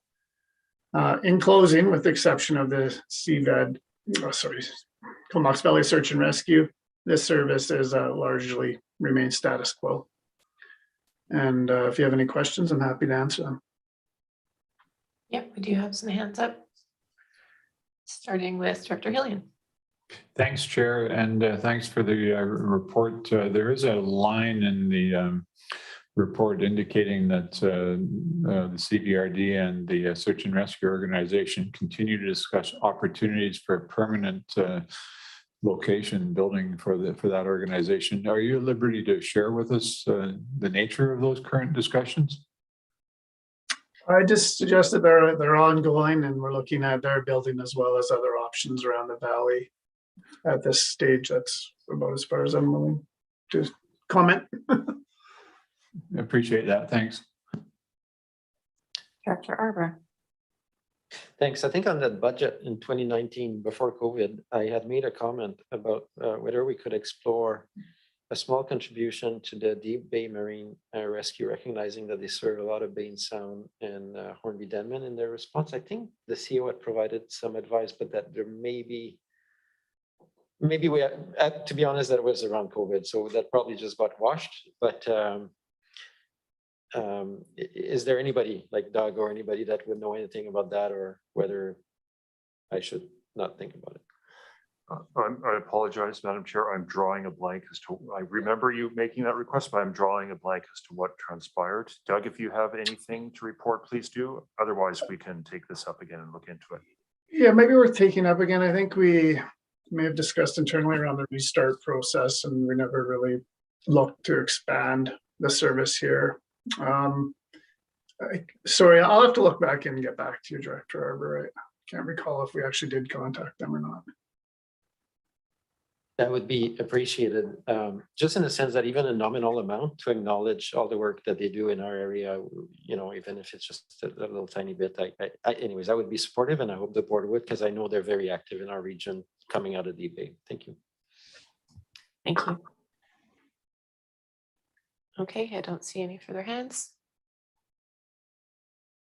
So we are on receipt of the search and rescue function, financial plan. It's for the full board. Anyone opposed? Hearing and seeing none, that's carried, and there's recommendation. Grant and Arbor, and that's that the plan be approved. Any further discussion? And it's a vote full board. Anyone opposed?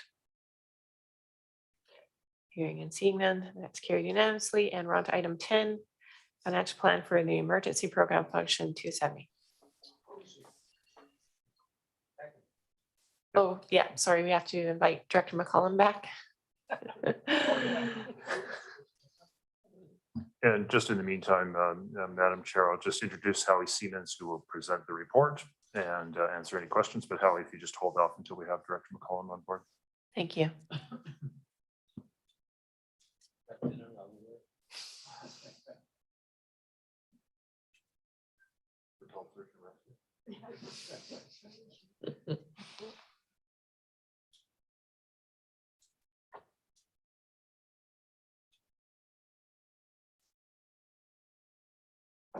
If I brought dinner back. Yes, I wouldn't say rude, I would say daring. Pretty bold. I would be fine with that. I'm going to conference, just go up there first. Don't wait. I wouldn't have taken it. Director McCollum, are you back? I did text her.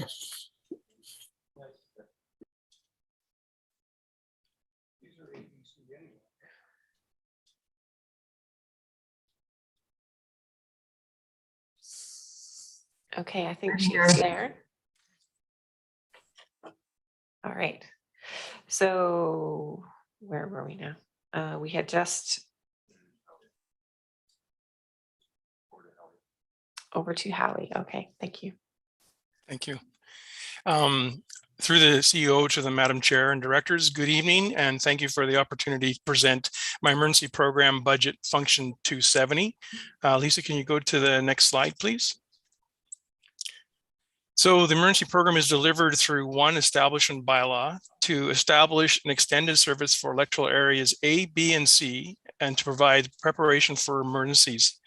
The town of Comox, city of Court, and the village of Cumberland contribute to the service through administrative service agreements, which are now have been extended to December 31st, 2023. The cost allocations to each municipalities for 2022 is calculated using the converted hospital assessments, and there'll be further information providing that to you. There is also a mutual aid agreement that all parties agreed upon, providing mutual aid and resources to assist each other as required in response, mitigation, emergencies, or disasters. Slide 3, please. I would like to offer a few 2022 work plan priorities, but all can be found in Appendix A at the back of the report. Continuing with the completion of the Harmston Regional EOC and Emergency Radio outfitting project, restart the delivery of the fracture on 5th earthquake exercise, which is, and fingers crossed, will continue to be delivered September 27th, 2022. And we're going to go this time. It's just got to go. Emergency management, advanced planning for impacts for the climate change, heat wave, dome, and extreme weather events. And the Neighborhood Emergency Preparedness Program, NEP, materials were fully revised in 2021, and we're just in the process of doing a soft launch this spring. And as we saw in 2021 and early into 2022, the emergency team of 2 staff will always need to be response ready for emergency events that seem to be increasing in frequency and intensity as we progress through climate change. Next slide, please. So a comparison on this slide, the overall 2022 proposed operational budget is $525,962, a decrease of $79,564 over 2021. Some of this decrease results from a less BC Safe Restart grant funding be allocated that was provided in 2021, and also due to 2 pending grant applications that are not included in the proposed financial plan that we are waiting on approval from UBCM. The total tax reduction for 2022 levied on electoral areas A, B, C are prescribed, who are prescribed direct participants in the service, is 122.06, which represents an increase of 18,434 or 17.8% over 2021. In order to maintain current service levels in both budget functions 270 and 271, which shared the common service establishment bylaw, an increase to the maximum requisition of 25% was done, which provided the resulting maximum levy of 0.03 per thousand of taxable excess value, which now results in a maximum requisition available in 2022 of 316,740. Service government grants that we provide, we are doing the BC Restart funding in the proposed budget will be scaled down to about 70,000. This will be supporting the continuation of the radio project, outfitting project, which is a collaboration of the EOC CVRD's IT departments and radio network and antenna installation, and workstations and to support our ESS volunteers and our radio volunteers that are coming over to Harmston to call this their home, as well as to deliver the neighborhood emergency program in a regional delivery format. CVEP is seeking further senior government grant opportunities, make an application at this time to the UBCM, Municipal Community Preparedness Funding Emergency Support Services streams and emergency operations streams at this time. But again, we have not heard official word of the process of those. Sales and services for local governments. The town of Comox, city of Courtenay, village of Cumberland continue to contribute to the service through administrative service agreements, now extended through December 31st, 2023. The cost allocation to each municipality for 2022 as a proposed budget state calculates using converted hospital assessments, total 187,895, which is an increase of 28,390 or 17.8% from 2021. Next slide, please. This is shown on a comparison just for you to visualize what is that cost for each of the services. The above table is obviously electoral areas, that is a tax requisition, and below that is the local governments and what their costs will be for the service agreement component. And just leave that there for a sec. And so on the under revenue and other recovery costs on the, I think we're on to the comparison table. Sorry. Other revenue and recovery costs that are coming from 3 CVRD functions that contribute $8,082 to the service for the Connect Rock mass notification system and the Get Notified public media campaigns. Comox Valley Comox Valley Search and Rescue contribute towards the shared costs of operating and maintaining the Morin Avenue location where the program, the Cvrd program, is housed to until the expiry of the lease in August of 2023. Emergency support services in 2021 responded to 13 calls over 787 hours of time. That is a contribution in kind, valued at over $17,000 towards the program. Personnel costs are proposed at $143,340, an increase of $7,647 over 2021. From a review of the emergency program coordinators and the deputy emergency coordinators job prescriptions and organizational projects and tasks, it was determined that refining of the positions were required. This has resulted in the original EPC emergency program position title shifting to the manager of emergency programs, and the deputy EPC position title shifting to emergency planning coordinator for the new hire that came on board. This was done to enhance the program's ability to be more strategic with emergency management planning and to better align with the potential changes that may come out of the provincial modernization of emergency management legislation. Operation expenses are proposed at $331,952, a decrease of $37,908 in 2022. Some of the decreases related to the BC Restart funding provided to the CVR, the Comox Valley Regional EOC in 2022 or 21 to help fund community organizations that directly supported vulnerable populations. In 2021, a full review of the Comox Valley Emergency Program resulted in a recommendation for direct staff, administrative, and leadership support to better support our emergency support services, ESS, and our emergency radio team volunteers. A contract position is therefore proposed for 2022 at a cost of $55,000, with the intent of converting this position to staff position in 2023. They will implement management software for the volunteers, integrate volunteers into the local government records management system, and provide training and privacy protection and occupational health and safety practices. Capital projects, there are no new completed across the next 5 years of the financial plan.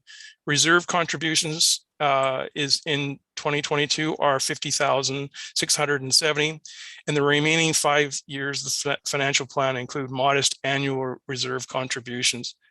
The estimated balance in the future reserves fund at the end of 2021 was $81,499.62. In the proposed budget by the end of 2026, the balance is estimated to be at $124,813.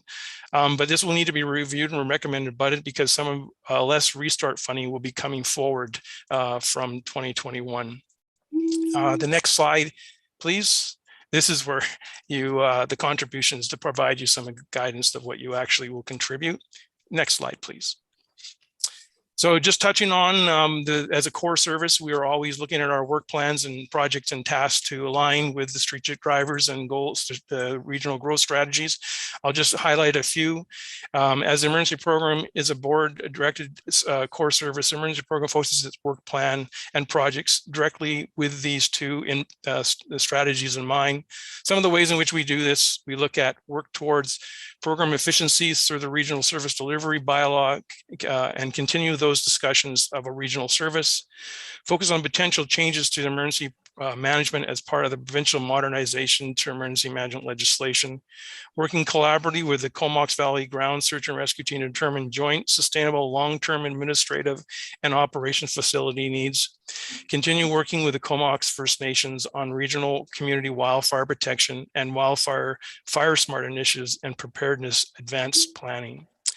Work in these areas will continue to need integration of advanced planning and an all of society, whole of government, community recovery, and resilient lens in alignment with the new Emergency Program Act and legislations that come out. Next slide, please. And just the highlighting some of the key parts of the program, the cost for per $600,000 household for 2021 is $6.48, and estimated residential tax for the service for 2022 is 0.0108 per thousand. And I'll be happy to take any questions. Great, thanks, Howie. Are there any questions? Director Hillian. Howie, I don't have any questions. Thanks, Chair. I just want to say how amazing the work you do, how amazing it is. And when you read your account of some of the issues that we're having to deal with in relation to emergency management and such, I mean, you guys are going to be the all-stars of this era that we live in. As we continue to respond to these major events. And I'm just so appreciative that we have you and your colleagues there. Thank you. Dr. Hamir.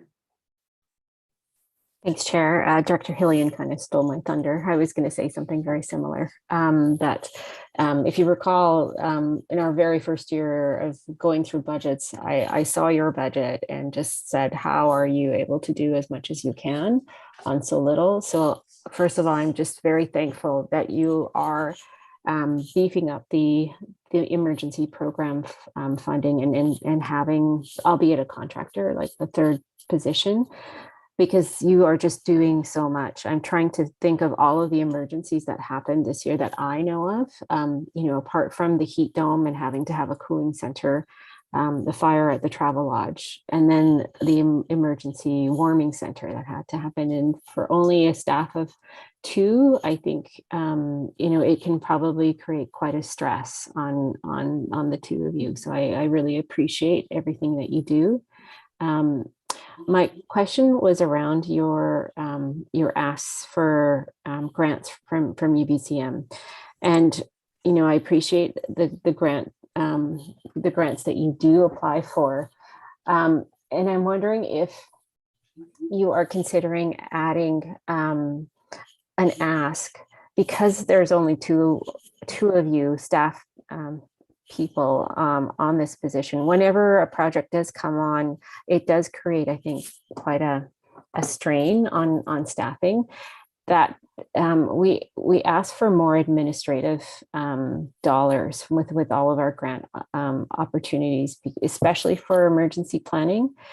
And so Howie, have you considered that as you move forward with UBCM funding? I had a look and I believe they allow for quite a considerable amount of dollars for staff time above and beyond what is normally done. Through Madam Chair to Director Hamiri, yeah, we when Carrie and I, when we draft those applications, we do put in for opportunities to bring on contractors to help us deliver whatever the project might be. Sometimes the application is for IT equipment or resources assets, but the last few, it's really about trying to get more work done with those grants. And so we do look at providing time.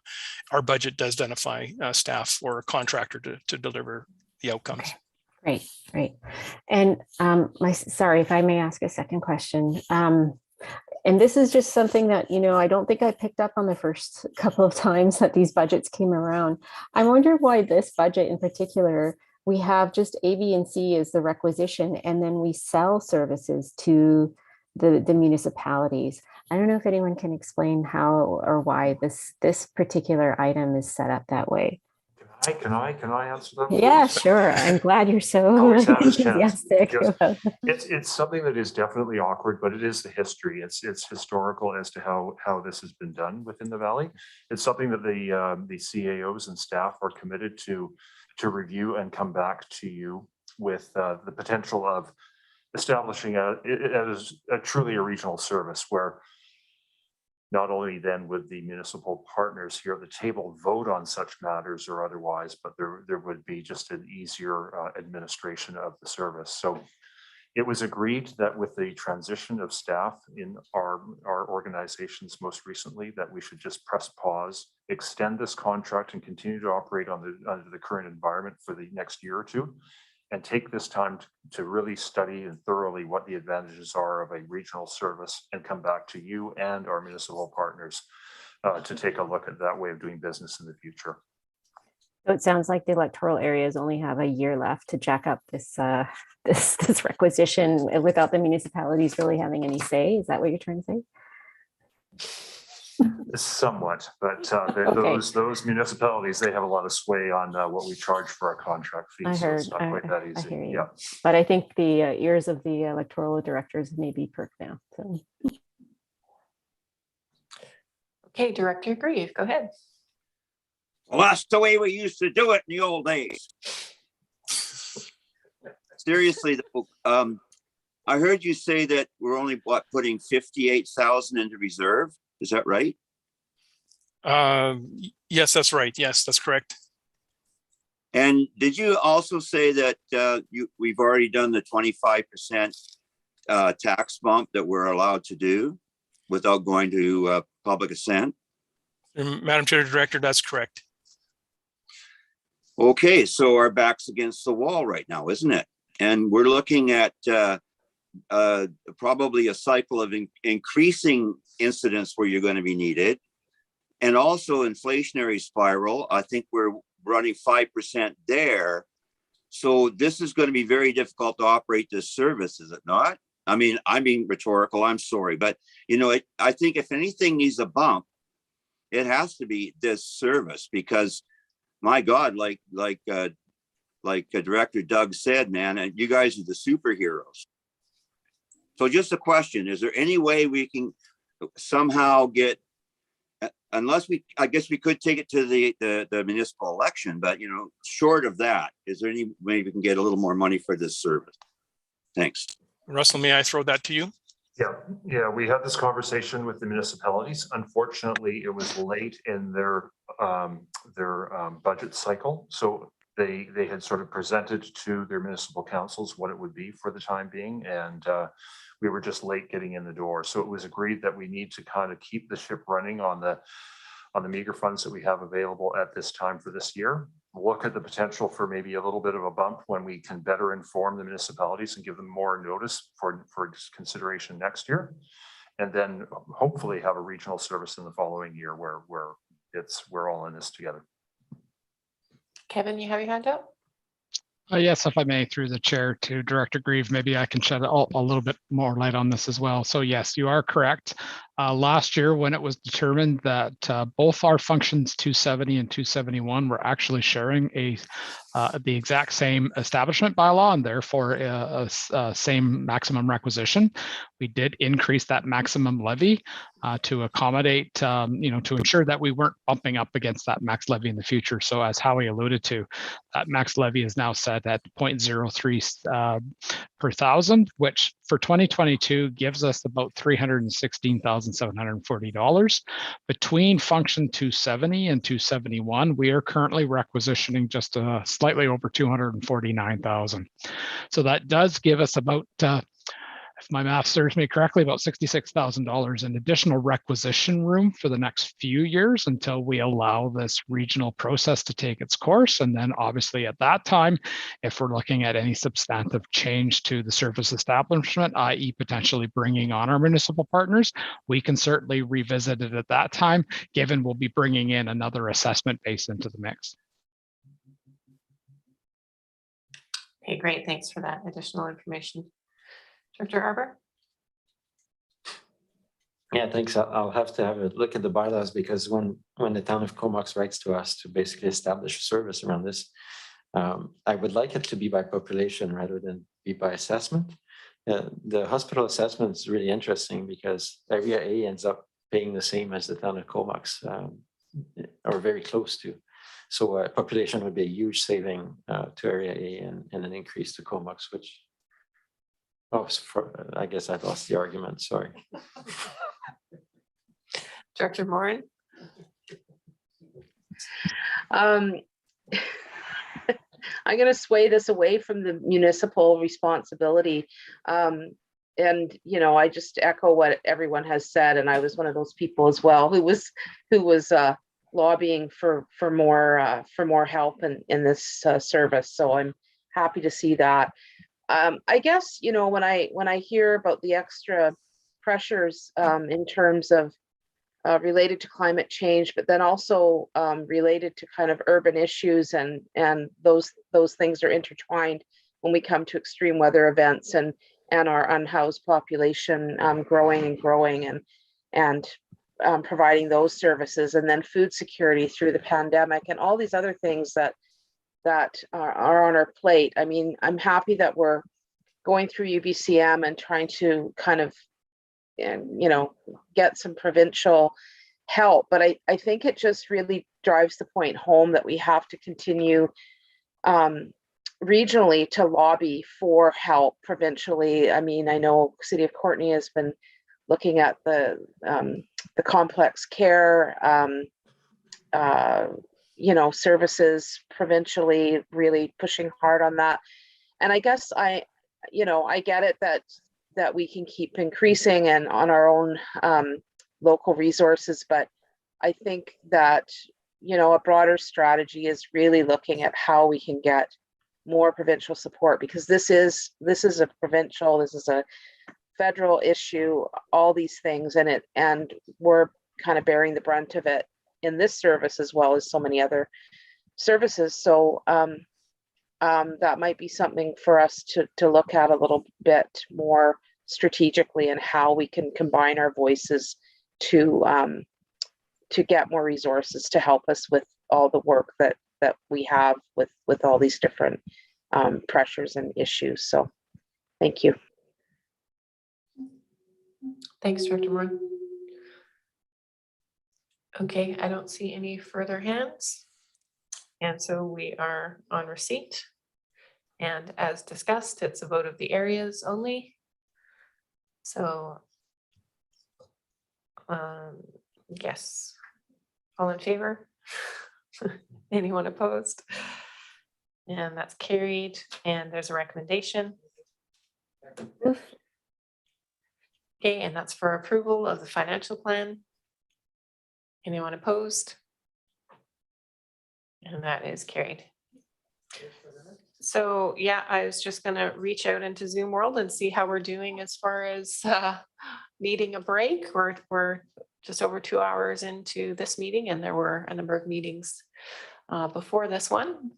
So anyone opposed to having a 10-minute break? My dog needs a walk. Mine too. Can you go to my house? Yeah, I think that's a good idea. 10 minutes. So we'll come back at 6:20. Thank you.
So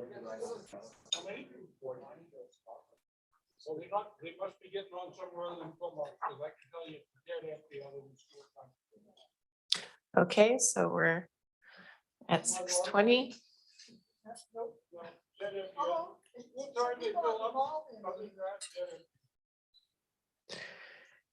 And where are we? We are on item 11, which is a financial plan for our 911 answering service function 275. Move receipt. Hamir and Arbor, thanks. And I'll pass it over to staff. Thank you very much, Chair and Directors, and Kevin DeVell is here to present the 911 answering service function. Thank you very much, Russell, once again, through the chair to the directors. So yes, I have a short presentation to review with you the 2022-26 financial plan for our 911 answering service. So this service was established back in 1993, and it provides for the enhanced 911 emergency telephone services.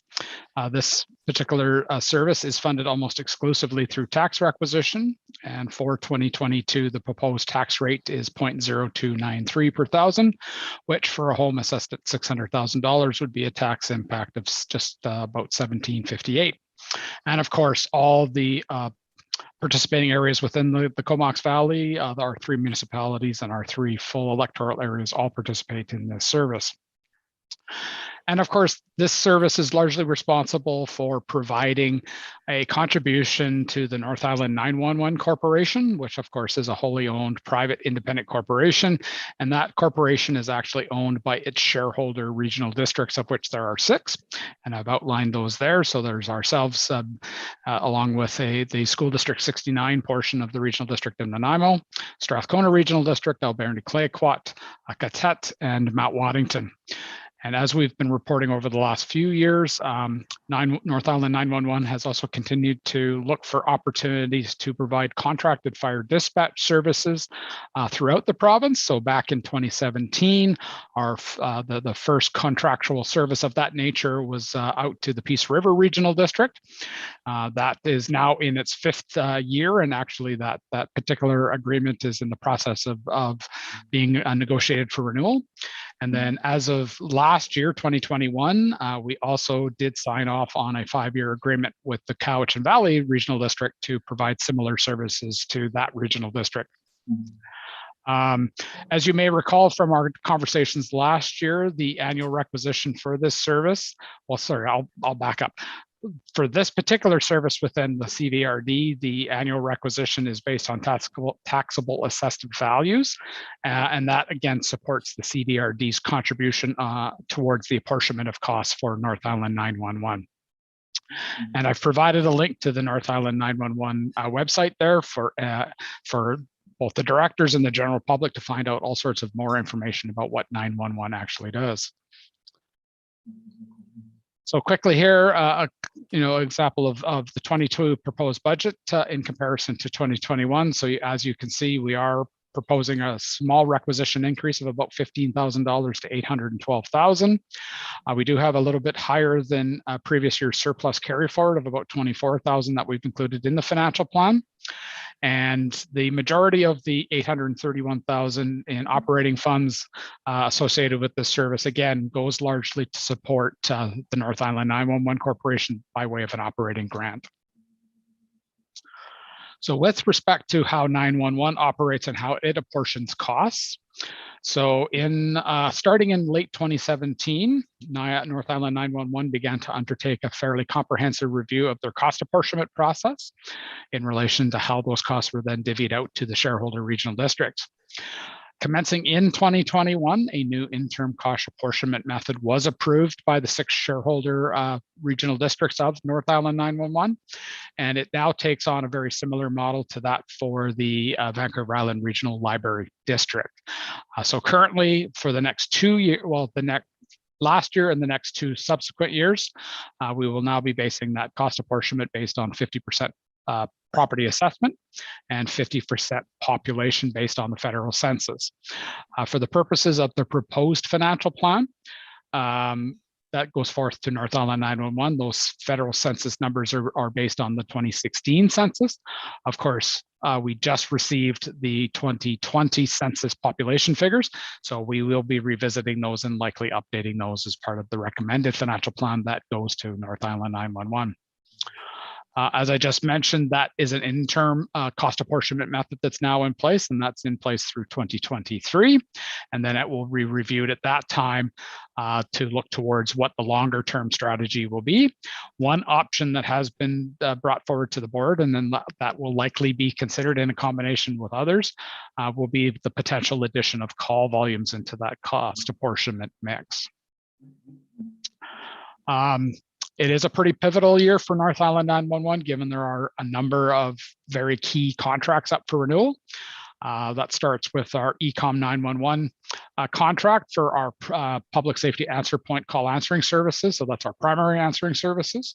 That contract has been going through some various temporary renewals, just given partly the pandemic, partly because of the implementation of Next Gen 911 to allow all of us some time to kind of just ascertain what those fulsome costs were anticipated to be going forward. So we are hopeful to start receiving some information from ECOM over the next few months to really kind of get a sense of what we can anticipate going forward for the cost impacts to that service.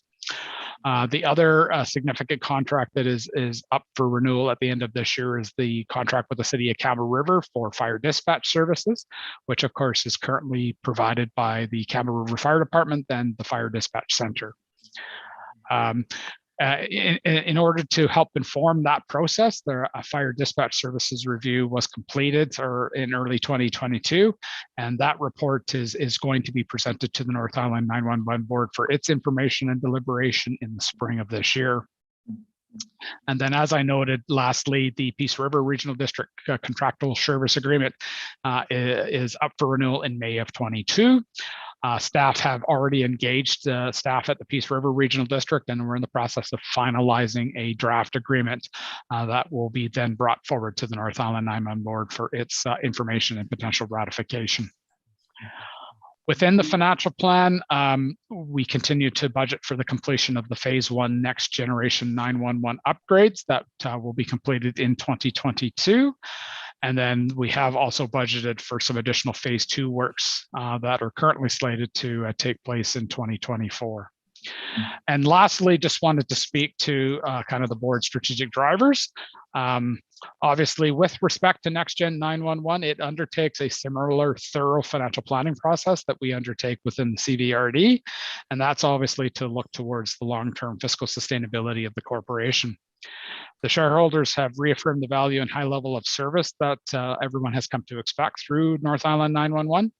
And we continue to look for economies of scale through the corporation that can help support the significant infrastructure costs that we're continuing to expect going forward. And that's largely what's driving looking at these other alternative or supplemental service delivery options.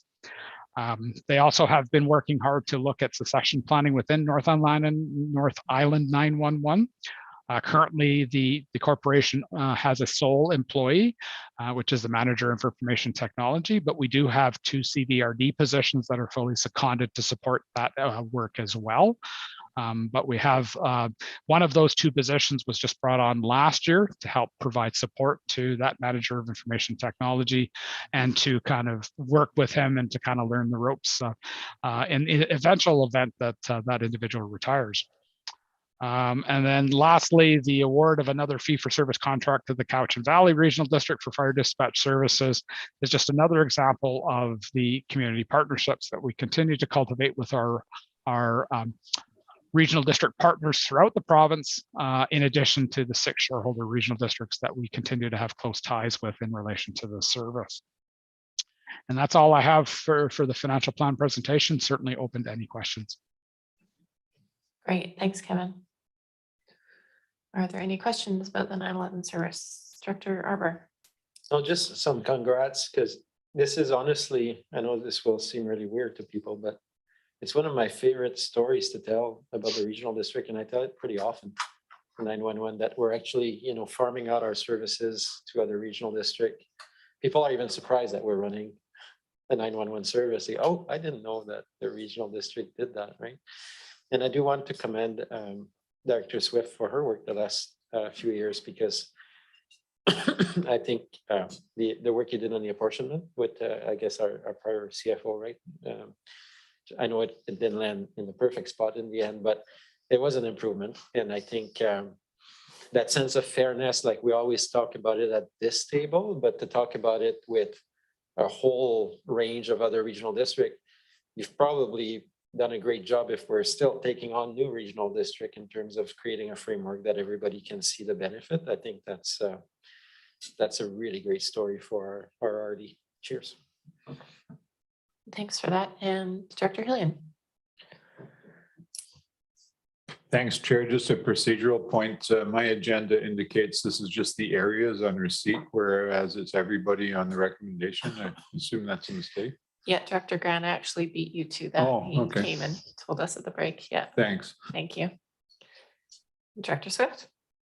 Thank you. I just wanted to say thank you for that, Director Arbor.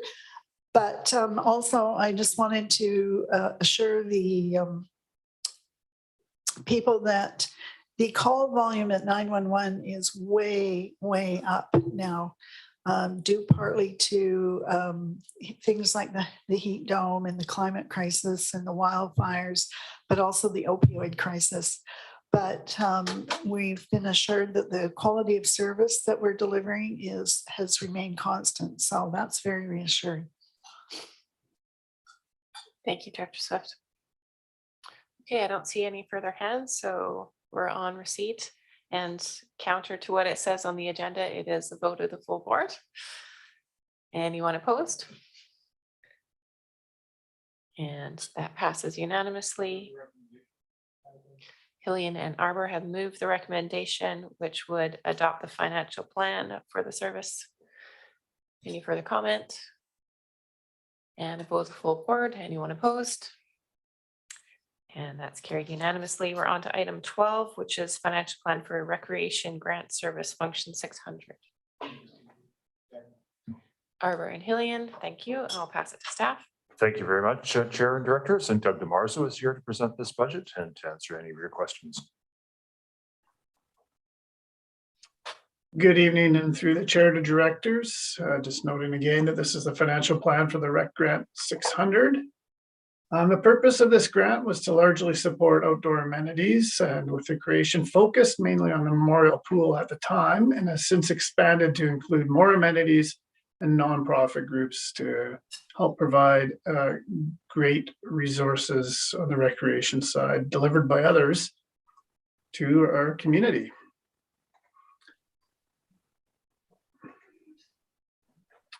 As such, we can look at the board's strategic priorities, 3 of which stand out here, being fiscal responsibility. The cost is shared across the region for recreation programs provided by other agencies and nonprofits. Again, similar to the fiscal responsibility and community partnerships, the service provides grants to all municipal partner organizations, as well as many nonprofits that are regional in nature. And again, with the climate change lens, a lot of this is around outdoor programming and outdoor education, which helps our citizens better understand climate change within our region. So for a property assessed at $600,000, the tax impact is approximately $828, and I'll go over what that means a little later in these slides and who's receiving that money. But I think in 2022, the key focus here is continuing to support the memorial pool. And furthermore, with the city of Courtenay, we're looking to, and the Cvrd, we're looking to continue with the aquatic study, which is well underway now. And we're hoping with the recent lifting, we'll see that public communications plan being implemented. As such, there's $50,000 from this to support the aquatic study. Of interest here, from event support standpoint, we've set aside $30,000 in this budget, hoping to get events back in place to provide community well-being and really to bring back that sense of community that's so important, and that I wouldn't argue we've lost, but has been somewhat strained over the last 3 years. So might want to note that, that it's a little higher than in years past, and we don't even know if it'll be prescribed or not, but it's there as a holding place. It should also be noted, we did receive the delegation from hockey, and this would probably be staff's recommended budget, being 600, if you were to consider something in the future. It's just falls within those nonprofit supports, whereas opposed to the actual rec services, we don't typically reach out and do the support through that rec service of 645 to 649. So on that, here's a quick chart. I hope you can all see that okay. There's quite a few that we support there, in tune to about 534,000. Many of these organizations are long-standing, and you will notice that this also includes a carry forward of the field house, which was committed last August, of about 115,000, as well as that carry forward for the aquatic study. So on to this next slide with the proposed budget. That's where you'll see your surpluses and others come out that I mentioned on the prior slide. So overall, we have ongoing incremental reserve contributions as well through this service, and really provides a balance of 182,000 by the end of 2026. We feel that the reserves and continuing to focus on this can support asset management partnerships for various facilities through these grant supports in the future. You know, many of the groups we support here do operate hard assets, so it's important that we still look to reserves in case it's needed in the future. So basically where that leaves us is with a requisition of 381,500, which is down slightly from last year. And as mentioned previously, that's largely due to the carry forwards. And everything else is in order. So I will pass this over to questions at this stage. Thank you, Doug. And I see Director Arbor has the light on. Yeah, thanks. That's I'm actually, last year there was a bit of controversy around the allocations, but I like the kind of regional look of all these grants benefiting organizations across the Comox Valley, and that's great. I know we're looking at the we have an item under the Recreation Commission to kind of look at the governance, I guess. We have a small effort, or is that my imagination? Anyways, what I was going to say is I still believe, I think I made the same comment last year, that'd be great to bring this function under the purview of the Recreation Commission, because I think it would generate better discussions around strategic alignment and the deployment of those resources and community partnerships. Not for this year, obviously, but I'll make the same comment this year. A lot of the, like when you look at the aquatic study and all that, we discuss it mostly at the commission, right? Within that strategic framework for our facilities, and but it lives here as well. So, and lastly, in regards to the delegation tonight, I did state I was totally supportive. Maybe we started getting a little bit high on the, not like, never mind, but a little bit on a higher number.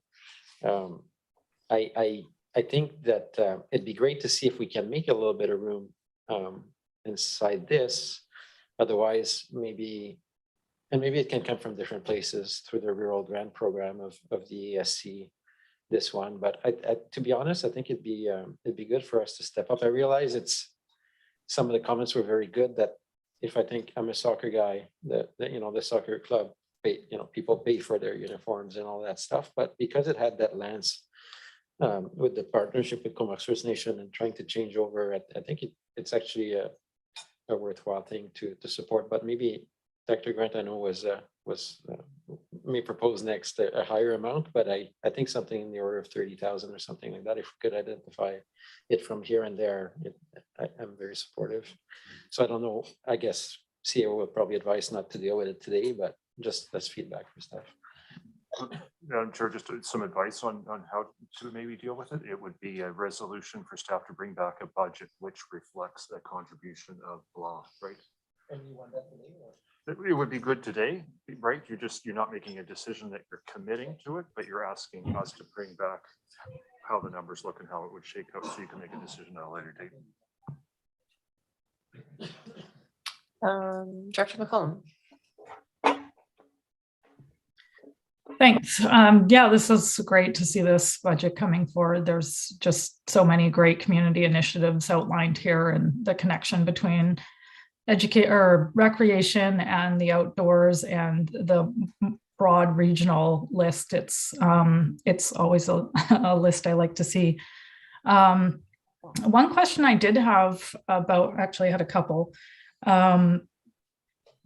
Yeah, the first question was just around the application process, and I guess I'm thinking of the delegation from earlier tonight. And is this list a budget based on like our best guess, or have we actually finished the application process for the 2020 year? And this is like aside from those monies that you were mentioning, we set aside in hopes of events coming back.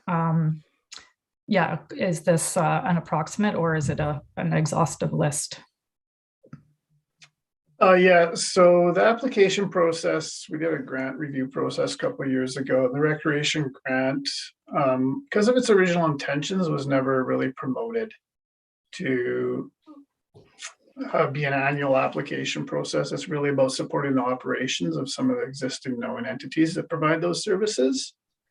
So when we do look to the grant and aids and other processes, largely arts and culture and other rural, largely around electoral areas, we also like to ensure that if they're really regionally recreation focused, that we now, I guess for lack of a better word, save some money to allocate to those types of requests that don't necessarily fit our other grant programs and often would fall into this. So if you recall, a couple of years ago, I think there was some appetite to support, I think it was the Mini World Cup for soccer.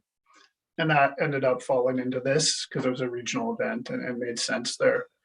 So it's not broadly advertised, and it's really working with our current partner organizations as well to see if they're hosting additional events that they haven't really thought of in their operating costs, and just trying to bring that community spirit and well-being together, which is why you've seen an increase this year.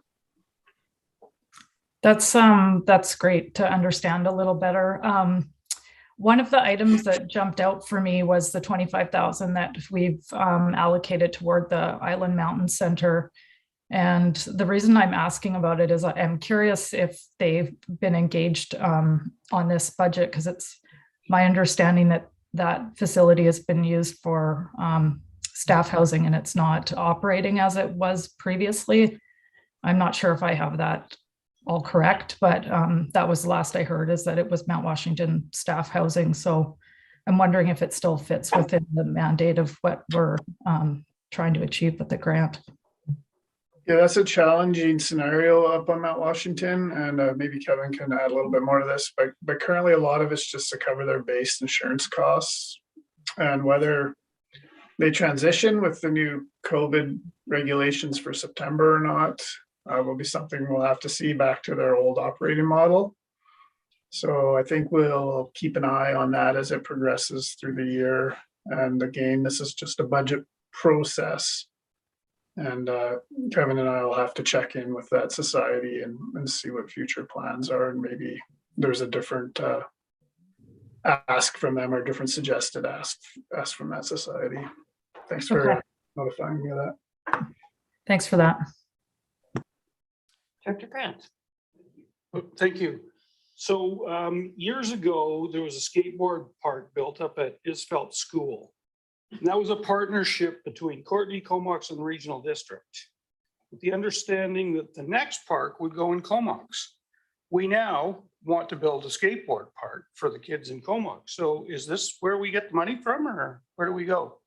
I'm sure everybody's memories will be very short on this, except for ours, but no, it's a long memory, and this is what the grant has alluded into, was the idea of those regional facilities to come as a proposal, probably through, I'd imagine your CAOs or your council, to be considered in this by the board for whether it meets those regional type facility attributes. So the Courtney's, I guess it was East Courtney Skate Park is an example of that process. I don't know all the details, but I know that it was a comparison to the pool, that it was an outdoor pool, that it was regional in that nature, and could see some support.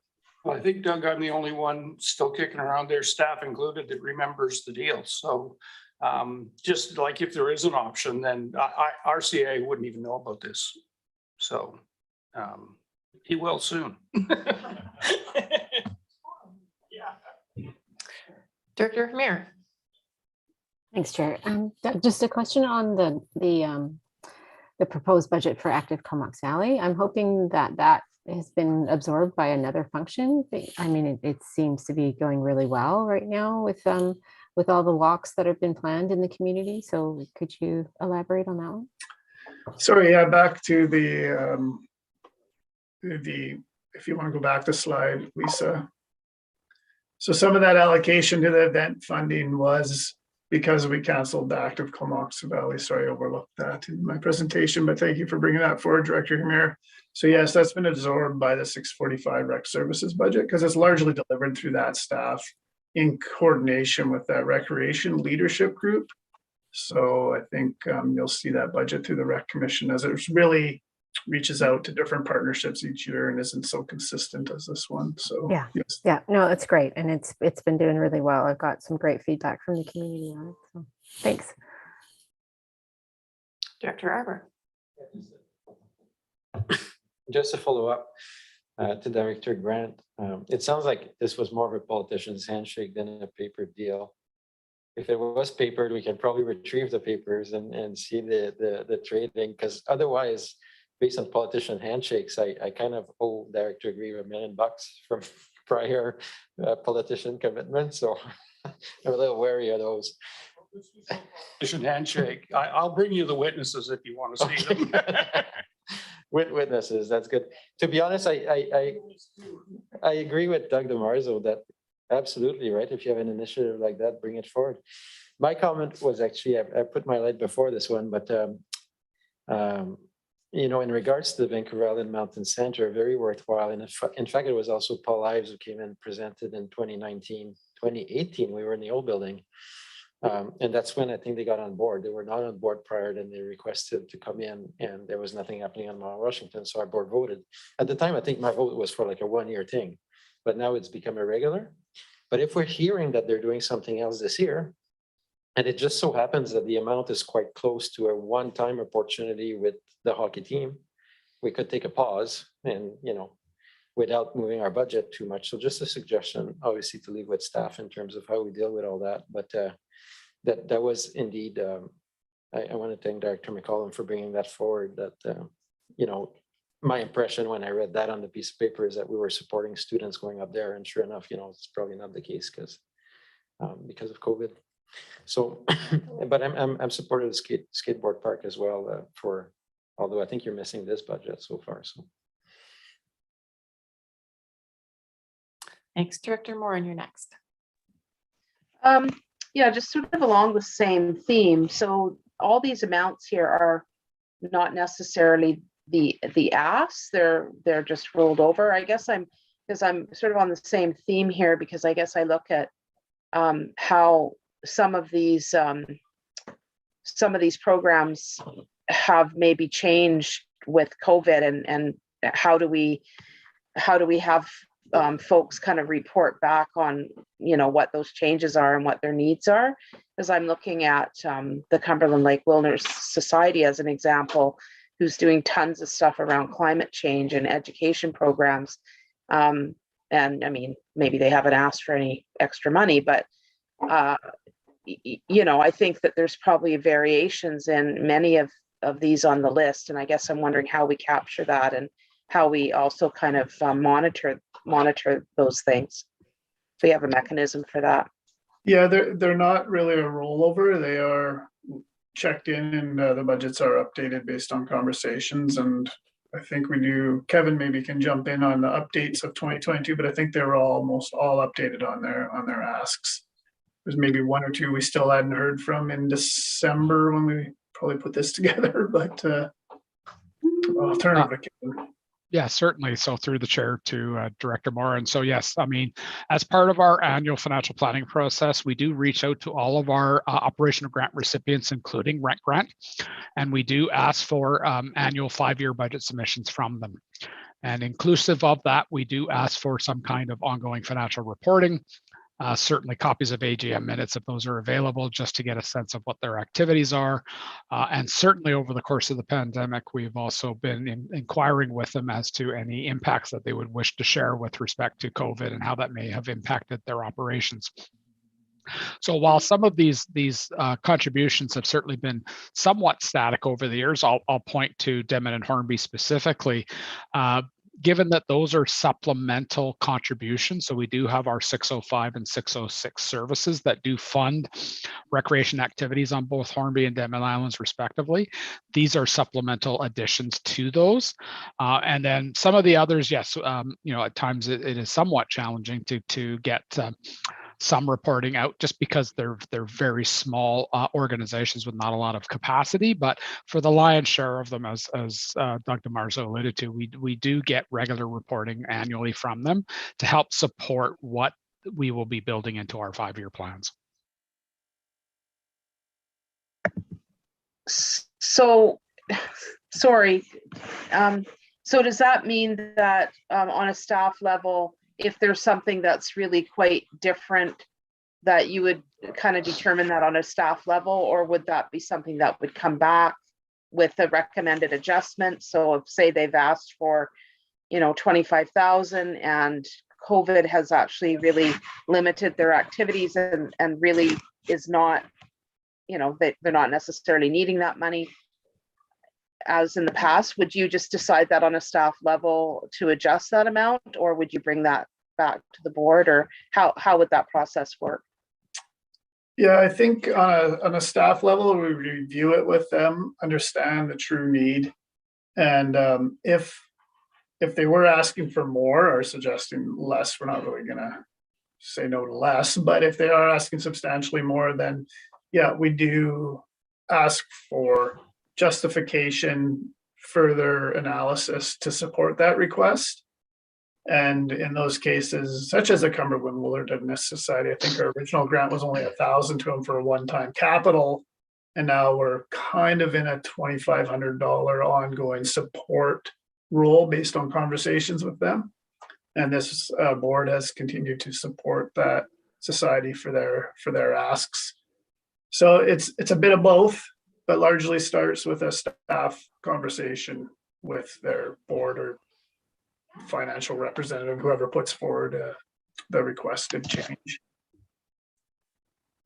Right. Yeah, because I think that, I mean, if there's whatever the criteria is, it's good to know, because of course we would look at this list and maybe say that, one organization is supporting our strategic priorities really well. And I guess I'm just wondering if any of that plays into it, but it sounds like staff is kind of dealing with it and kind of monitoring it. So that's all great. Thank you.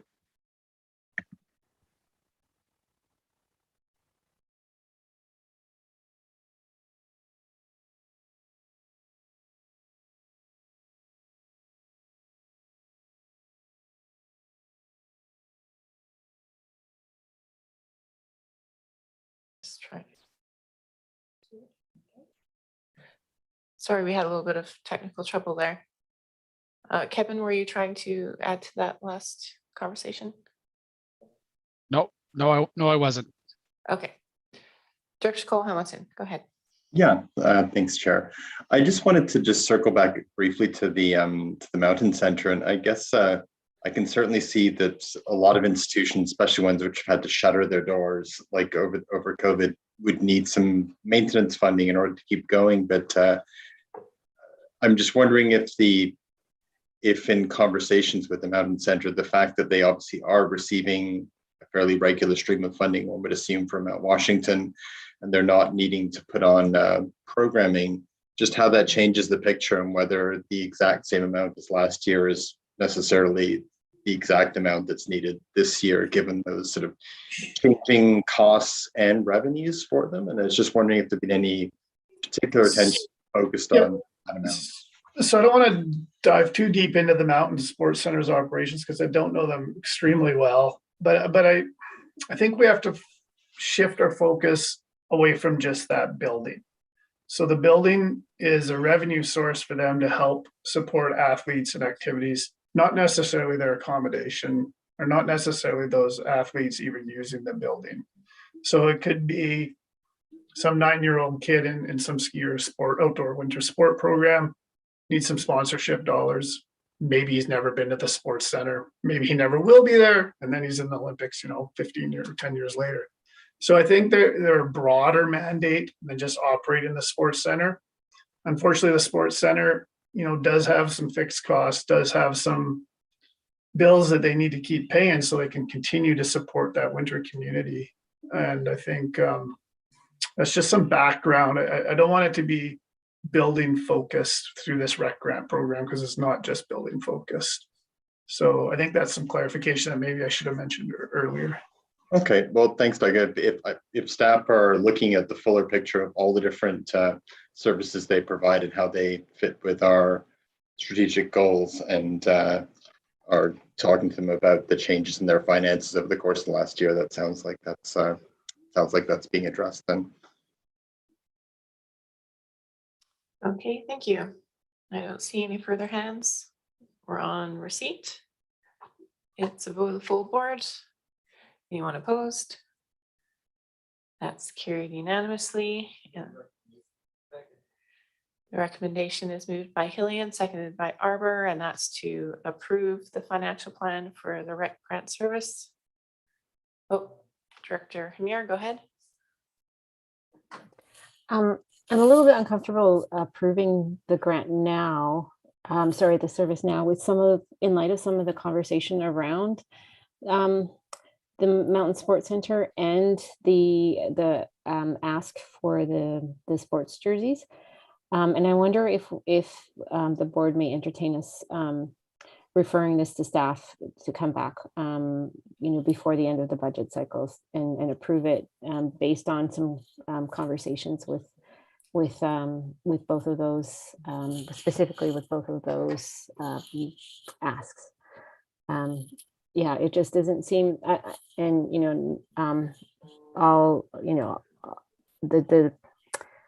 the explanation that Doug has given, I understand that there are, changes in how a building can be used, but it sounds like the building is not actually being used for rec services. And if it's to house staff, important, it's all great, but that's not what this grant is meant to be used for. And I'm uncomfortable sending $25,000 their way if this is being used to subsidize staff. But if the board doesn't want to, to refer this, then I'll vote against. Staff want to respond? We have had a first and seconder, so it is the recommendation is on the floor. Yeah, just on the matter of if you refer it, we are meeting on March the 8th for a special meeting to deal with budget matters, so we could possibly bring it back then. Director Arbor, are you speaking to Motion. the motion? Yeah. Yeah, so what I see us obviously all of our budgets end up back in the final budget. So if we're not happy, we can always pass them and amend them later in the final, like March, the end of March, right? So there's still lots of time. These are preliminary. The way I look at this budget, what I'm approving today is actually on this specific service is the amount, as general guidance. And I think staff is hearing our feedback on the things. And I agree with Dr. Amir. I'm not sure if it's a referral or if it's just, I would even give to the end of March to update the list based on what staff finds, because they're not signing those contracts tomorrow, right? Or those commitments. I imagine they will wait till we pass our final budget in March, and then just like with our grant and aid, go in April and May and finalize those amounts. Am I correct to assume that, Doug or Russell? That's correct. I don't even think the money's transfer over till August. Kevin can do that, but we typically look for final budgets before we make any commitments. So we don't make any commitments before the end of March to any of the groups. Okay, so there's the motion on the floor to approve the grant service budget, recreation grant service budget. Any further discussion? And so vote of the full board. Anyone opposed? Hearing and seeing none, that's carried unanimously, and we're on to item 13. Thank you very much, Chair and Directors, and Mike Zabarski is online to present the budget and answer any of your questions. Yeah, good evening through the chair to the board. I'm just going to share my screen here, and it says host disabled participant screen sharing. Lisa, did you have the presentation up or want to make me able You to should share? have that ability, yeah. Yeah. Okay, it's telling me host disabled participant screen sharing. So it's not letting me do that. Can you try one more time, Mike? Okay. This will stop other people's screen sharing. Yes. Okay. There we go. Technology is working. Okay. Should be able to see my presentation now. Yes. Thank you. So I'm here to present the 2022 to 2026 financial plan for the Comox Valley Transit Service. This is a bit of a graphic that we've used in the past, kind of articulating the regional nature of our transit service. You see the green line being our kind of higher frequency route, eventually extending up to Cumberland, and our local routes are the orange dotted lines, which connect pretty much most of the areas into that frequent transit network. So a bit of an overview. The Comox Valley Regional Transit Service includes 15 conventional routes, which connect most of the areas. And it also includes a handy dart service, which is really focused within the core of the Comox Valley and a little bit outside of that into the rural areas. Public transit addresses many of the board's strategic drivers and the goals within the RGS. It's one of the key ways of kind of tackling climate crises. It helps the mobility of residents, and in particular, those that don't drive. So seniors, youth, vulnerable populations. It can be their main and only form of transportation. Transportation is the largest source of greenhouse gas emissions within the province. It's also the second highest source of costs for an average household in Canada. And last year we did some work, we termed it the Comox Valley Mobility Primer, and that was presented to the board and other elected officials at a forum. And that work really highlighted that in order to see a mode shift away from the private automobile, we need to have a really effective multimodal transportation network, and public transit is a key part of that, one of those modes. Last year was a very busy year. We did see ridership slowly recovering. The first kind of stats there are from BC Transit's 2020-2021 fiscal. So that was kind of ending in March last year. Conventional transit ridership was down 43% and handy dart was down 69%. Since then, since that point in time, so year to date at this point, we're actually down only 23% on the conventional side. So we've been doing quite well, and provincially we're ahead of the curve. Province-wide, it's still 39% down from pre-COVID levels. So we're doing better than the rest of the province. We spent a lot of time last year on transit infrastructure. We did the Transit Exchange and Transit Priority Measure study, which we'll bring back to the board for final approval soon. We also started off a study on our operations and maintenance facility, which again, we'll be bringing back to the board when that's complete this year. We did install a number of bus stops along Back Road for the new service that we're running there this year. And as well out in Saratoga Beach, we installed some bus stops. And we did some bus shelters as well. A couple of them going in at North Island College by the Aquatic Center there, and also out in Black Creek and Fanny Bay. Last year, as you all know, was a very interesting year for transit routes and schedules with the 5th Street Bridge rehabilitation. And we're very happy that that's coming to an end this week. So that will be good for transit flow and for transit riders to not have those delays and detours in place anymore. We worked with community groups on Hornby and Denman to run community buses on both islands in the summer.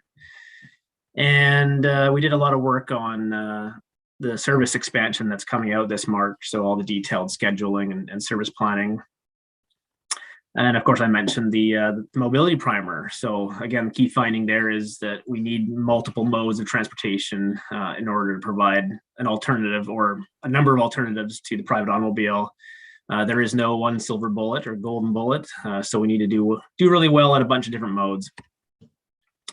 So moving into this year, our work plan priorities are to wrap up that 5th Street Bridge service this week. We're looking forward to some service expansion in March. We've got some extra frequency on route number 1, number 10, and number 12. And we've got a new route coming in along Back Road, which is route number 15. And that'll connect Comox Mall to the Aquatic Center Hospital College area via Back Road. We'll again be working with some community groups on Hornby and Denman.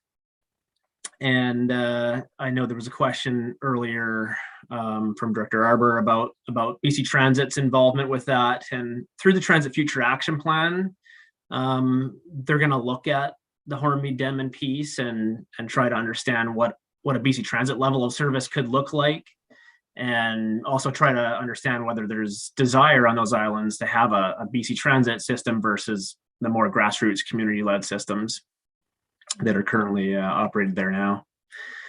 So that Transit Future Action Plan will be a lot of work this year, and I've got a slide coming up on that.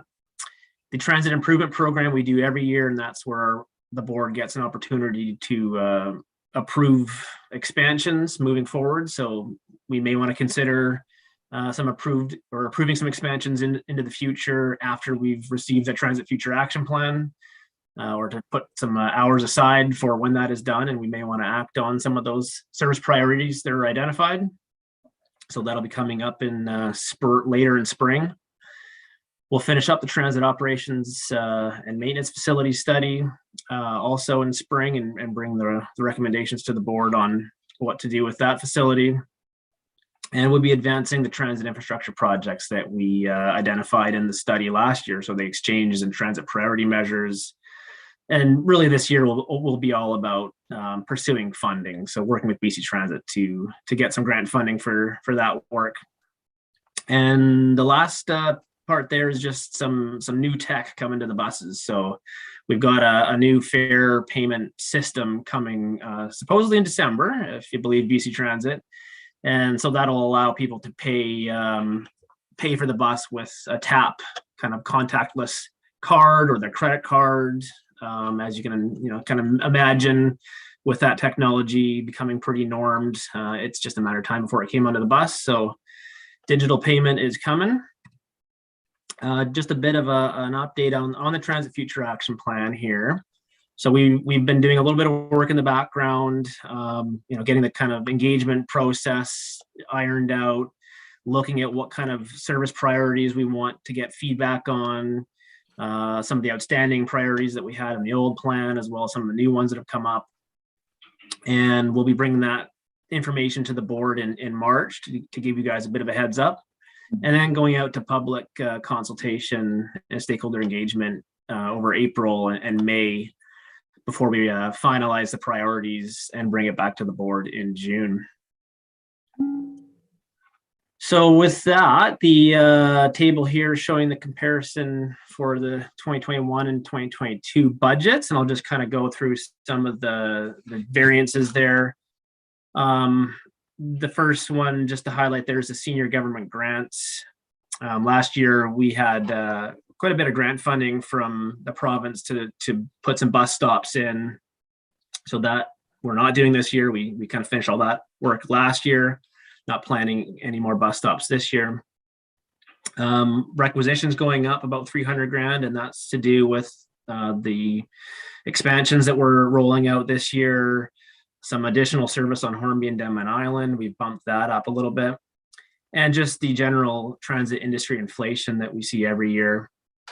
We also aren't receiving as much of the safe restart funding this year. We had quite a bit last year, and that helped bring costs and tax requisition down.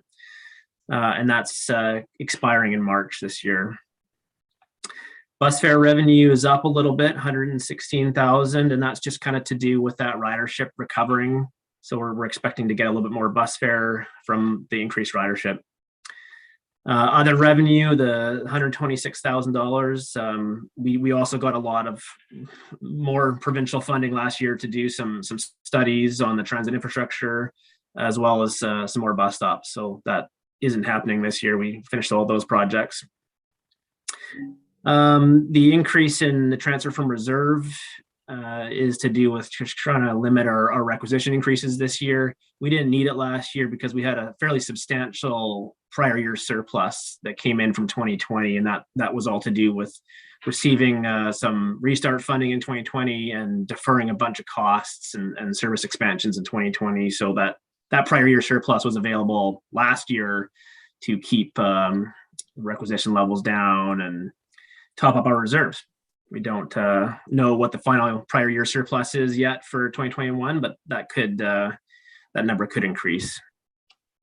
On the expense side, we have a small decrease in our personnel costs, just to do with some allocations.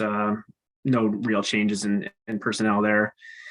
Operating costs are up a little bit, like I mentioned, the increased service levels, the transit inflation that we see every year. The inflation kind of industry-wide for transit, it's about 3.5–4% every year. And that's for, the increased cost with fuel, insurance, parts and labor, drivers' wages, those all go up every year. And just some rough kind of math on CvrD's portion alone, that's at least $100,000 a year just for inflation, for kind of continuing to operate a base level of service. And then the reserve contribution there, we're not planning any contribution at this point. So last year we had significant surpluses coming in from the prior year. We had the safe restart funding, and we were able to put a lot of that into reserves. So that does leave us with a fairly healthy reserve at this point. And with that, I'm gonna see if anybody has any questions. Great, thanks, Mike. We do, starting with Director Arbor. Top right, great picture of pre-COVID Hornby. I haven't seen a scene like that Yeah, they're all masked up now. in some time. That was a packed bus. In terms of, actually, I just realized this will be the first budget I voted in favor of for transit in this building. I voted in 2018 or 2019, the first one. And why I'm happy to support it is I think, well, first of all, a lot of the stuff I was talking about, I'm really happy with both the board. Thank you to all of you for the support around the Hornby and Denman bus, and also for the exploration of the interregional transit.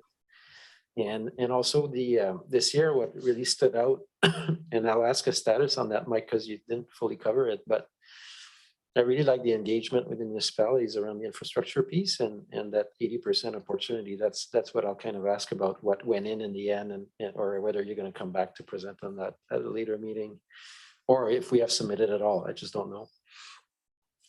In terms of the recovery, that's great to see in the valley. I've noticed just driving around that, sorry, I should say being on the bus, I've noticed, but I've actually been guilty of driving around. The number one's doing pretty well. I often see, that high density corridor vision that anchors a lot of our transit future plan. It seems to be working well, and it's really nice, the dovetailing with the new OCP of Courtney, that really confirms that, and we've seen it this term, the density of housing is going up in the density corridor. So everything is really marrying itself really well. And I'm pleased to see the number 15. So, the new route on back road, that's going to be a fun ride for people. It's all curvy and stuff. The big bus is going to be an adventure. But basically, it's good budget. I know, like in the 5-year financial plan, we're still planning on some huge jumps, right? So I haven't lost sight of the conversation around some of our long-term ambition. We need to decouple our GHG reduction emissions, as you mentioned, with the multimodal stuff. But the bus, if our long-term ambitions to get to 3%, that's not going to move the dial, right? So we really need to think about how to support and grow that multimodal stuff, which currently doesn't have a service where it exists. So perhaps next term, the question of whether we're running a transit service or a transportation service might come up.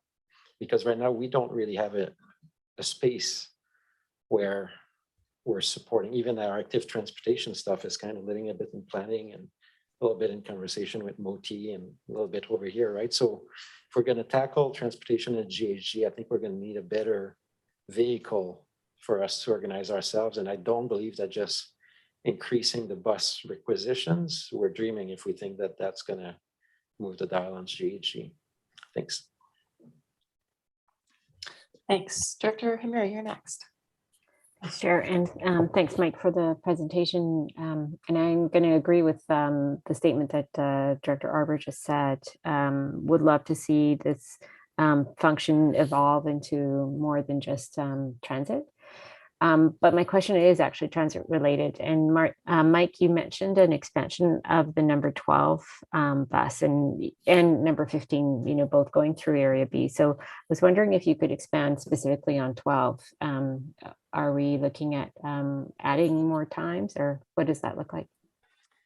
Yeah, right now there's a fairly big gap in the afternoon where there's no service on the route number 12. And so we're gonna try and plug that gap with one extra round trip. And that was kind of based on a lot of feedback we heard from bus riders that were not happy with waiting around too long to catch a ride back up north or to get back into Courtney and Comox. So just one more round trip on route number 12.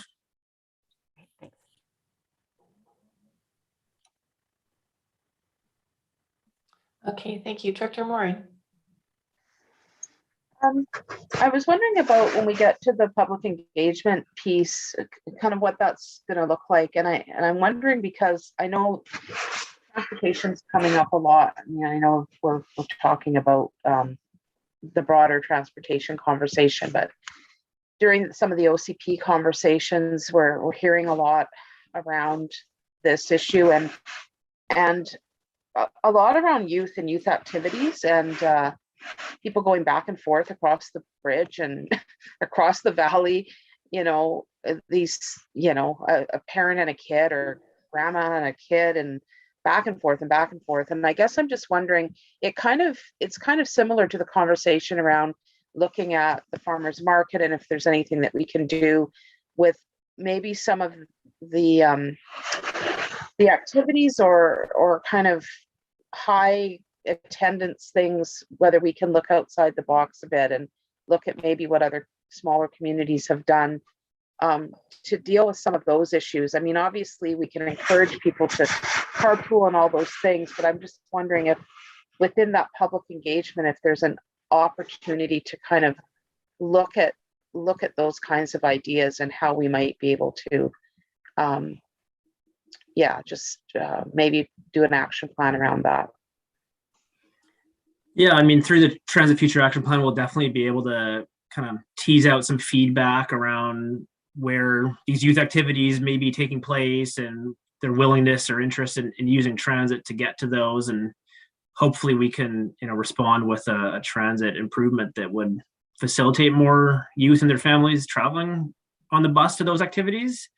If it's, you know, something like a different mode, for example, that wouldn't really fit in the Transit Future Action Plan, unfortunately. So I think, you know, we can do a little bit to try and understand the nature of those activities and whether transit could provide a solution for that. Yeah, I mean, that would be great because I think the other thing I wanted to ask was about the youth. Is there any movement on the free fare for youth? I'm just wondering if that might be a piece of it.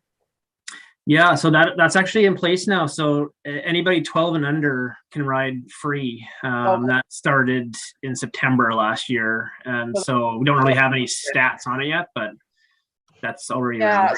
Sorry, so that's 12 and under, but there's not really any movement to be like high school and under, because I mean, that's another age group that, yeah. Yeah, nothing right now. I think probably, you know, there's a need to wait to see how the 12 and under is working and if there's interest at the board level to pursue that, I mean, the fares are in our control. So we could always decide to waive fares for 19 and under if we wanted to, but yeah, I'd kind of caution against that without having an additional revenue source coming in to offset that lost bus fare. Right. Okay, thank you.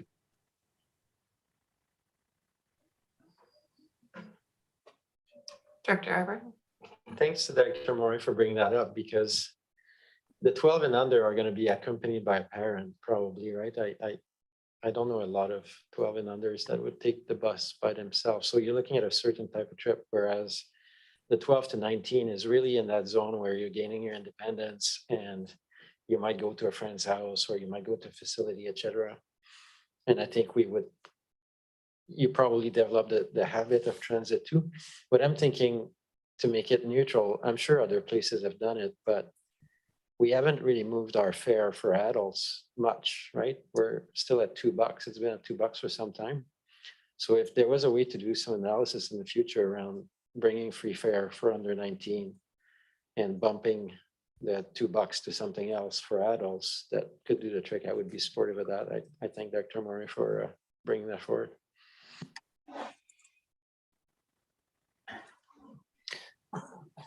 Certainly more conversations that we can have at Transit Future meeting. And I don't see any more hands. So we're on receipt. And it's above full board. Anyone opposed? And there's a recommendation. Arbor and Hillian, and that is to approve the financial plan for the Comox Valley Transit Service. Any further discussion? And it's for the full board. Anyone opposed?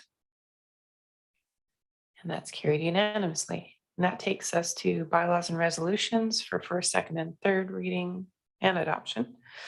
And the first bylaw we have is number 701, the King Coho Water Surface Parcel Tax Bylaw.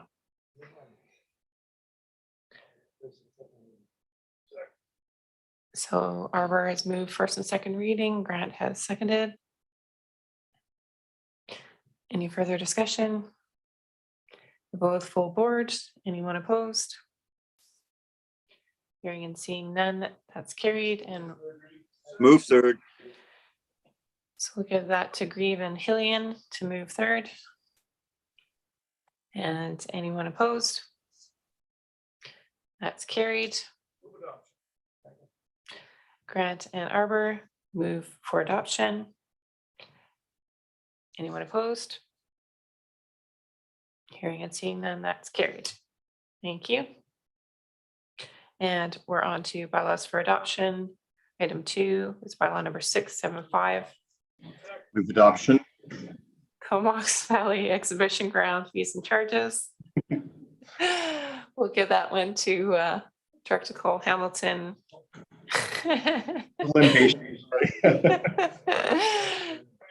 And Director Hillian. And yeah, that's for adoption. Voted full boards. Anyone opposed? Hearing and seeing none, that's carried. Item 3, we have bylaw number 690, the municipal ticket information bylaw. Grant and Arbor, thank you. And this is a vote of the areas only. Anyone opposed? Hearing and seeing none, that's carried. We're on to item 4, which is bylaw number 692, the district bylaw adjudication ticketing bylaw. Grant and Arbor, thank you. It's for adoption. It's a vote of the areas. Anyone opposed? Hearing and seeing none, that's carried. And we've already done item 5, so we're on to item 6, which is bylaw number 697, which is Union Bay Water Services bylaw. It's been moved and seconded by Hillian and Grant. And is a vote of full board. Anyone opposed? Hearing and seeing none, that is carried. That brings us to new business.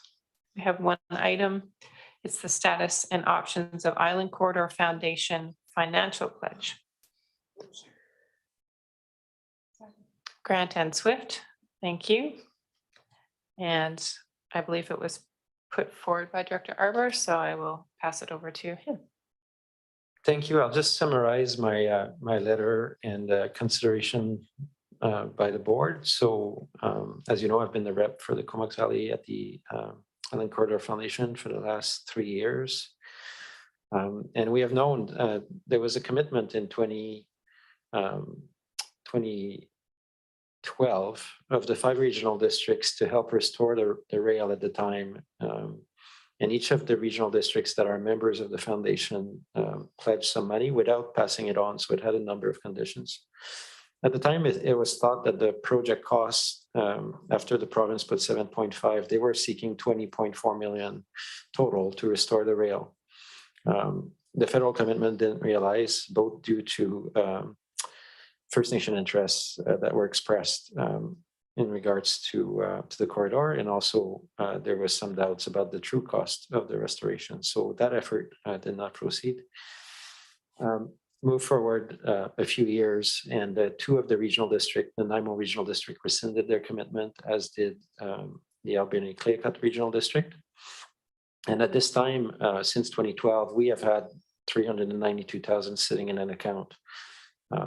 And last summer, I think I passed on an analysis by CFO generally about the corridor, but also identifying this amount. So what I'm asking today is just, I think, for due diligence, something that's been sitting there for 10 years, to request that staff provide us with a report and analysis on the implications and options for the fund, whether they should remain committed or be decommitted or be repurposed.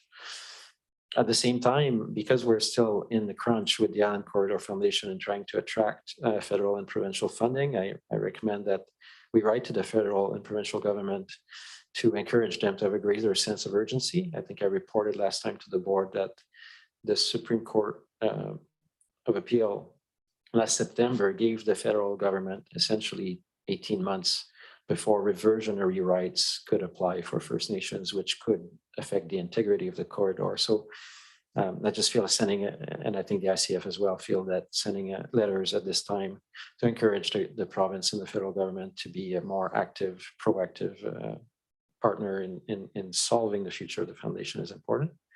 And lastly, I've been working on actually this report with Charlene Everson, who's a counselor at Comox First Nation. She joined the board this year, and her and I have had a few discussions, and just recognizing they are a member of the foundation, that this report today goes to the upcoming Comox and Cvrd meeting for their input.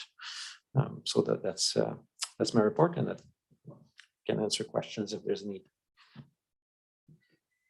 Thank you. And Director Cole Hamilton has a question. Go ahead. Yeah, thanks, Chair. And thanks, Daniel, for bringing this up. I think I can certainly support what you're suggesting here. I just have one question that was in relation to the Court of Appeal case. And I took a quick look at it, and there was with 18 months from the date of that judgment, they said that the Snow-Noas First Nation would be able to appeal for the right to reversion. And by my math, the 18 months is March 14th. So we've got just under 4 weeks. What, in your discussions at the board there, do you think that what we're doing or planning to do here, that there's enough time for it to have impact if a court case could be launched in a matter of weeks? Thank you. I've got some great news for you, Dr. Cole Hamilton. Otherwise, I'd probably be in tears again today. The September was September 2021, the Court of Appeal. So it was 4 months ago. Therefore, we are looking at March 2023. Which is plenty of time for advocacy. And you are correct. The court case was brought by Snanaas. Most people would know the area that's right at Nanu's Bay. Just when you pass the Petrocan, they have their reserves there, and the corridor crosses. And so we're looking at 1 or 2 kilometer that could revert back potentially. The criteria that is being looked at is really to have an operating railway. The railway is currently operating around the Nanaimo, but not on the rest of the corridor. So I think it was an interesting judgment by the Supreme Court judge in terms of in terms of encouraging himself, the federal and province, to not sit on the fence forever on this corridor and to start helping make some decisions. I would also add there's a great opportunity for the province and the federal government. They have an old partnership between local government and First Nations. And what a great opportunity to support reconciliation goals at the same time. Cool. Thank you, Director Arbor, for the context and for correcting my hour 6 of the meeting math, which is clearly a year off. So thanks for that. Okay, next we have Director Grieve. Thank you very much, and thank you, Daniel. My question is your insight into the society itself. My understanding is that if it no longer operates as a railway, it reverts at that point. Once the steel comes up, so to speak, and I think that was what they said over the last 10, 20 years anyway. So is that still the way they view it now? Is it, in other words, can it fracture and still be intact and still be the parts that are non-contiguous now still be part of a corridor? Or does it revert back to the Crown and revert back to the First Nations? Thanks for the question. It's an important one, and in some ways could try to get more details. Some of them, as you appreciate, are in the legal realm in terms of what triggers reversionary and what sections of the railway, not the entire railway, is subject to reversionary rights. So the ICF is actually completing some of that work and just did strategic planning, initiated strategic planning the last couple of years to try to the last couple of months, sorry, I'm tired too, to try to bring more focus to some of those issues now that that judgment has been passed. So there is a possibility that only some sections, small sections, could be applied for the reversionary rights. It all has to do with the initial agreements from 120 years ago. So, but in terms, and then your second part was asking about the governance and how things are going at the ICF. It is a tough time, but it's interesting. We have a new chair, Aaron Stone, who joined at the board at the same time, and we have three new First Nation reps, one of which is actually the Snanahas representative. So we really have all the different interests represented on the board, and yeah, I think the board is actually working well in terms of trying to wrestle with what seems like a very difficult task, and that's why my personal view is we need to see much more of the provincial and federal governments being involved in resolving these.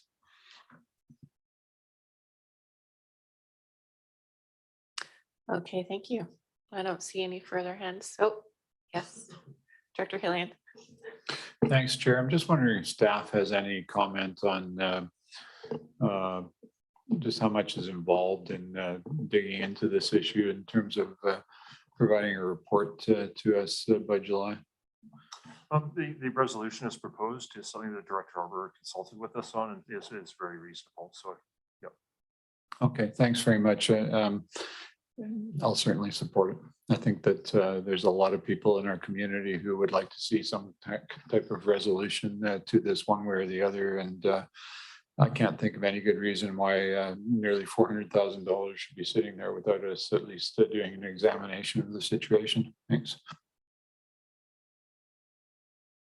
Great, so we're on receipt and it's a vote full board.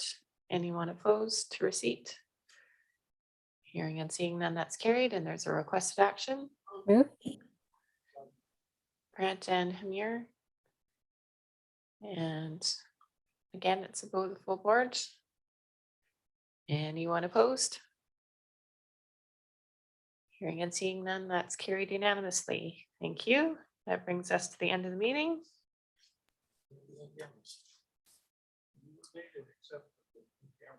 So Arbor moved for termination. Hillian, yeah, moved to in camera, yes. And anyone opposed? Well, it doesn't matter. We're moving to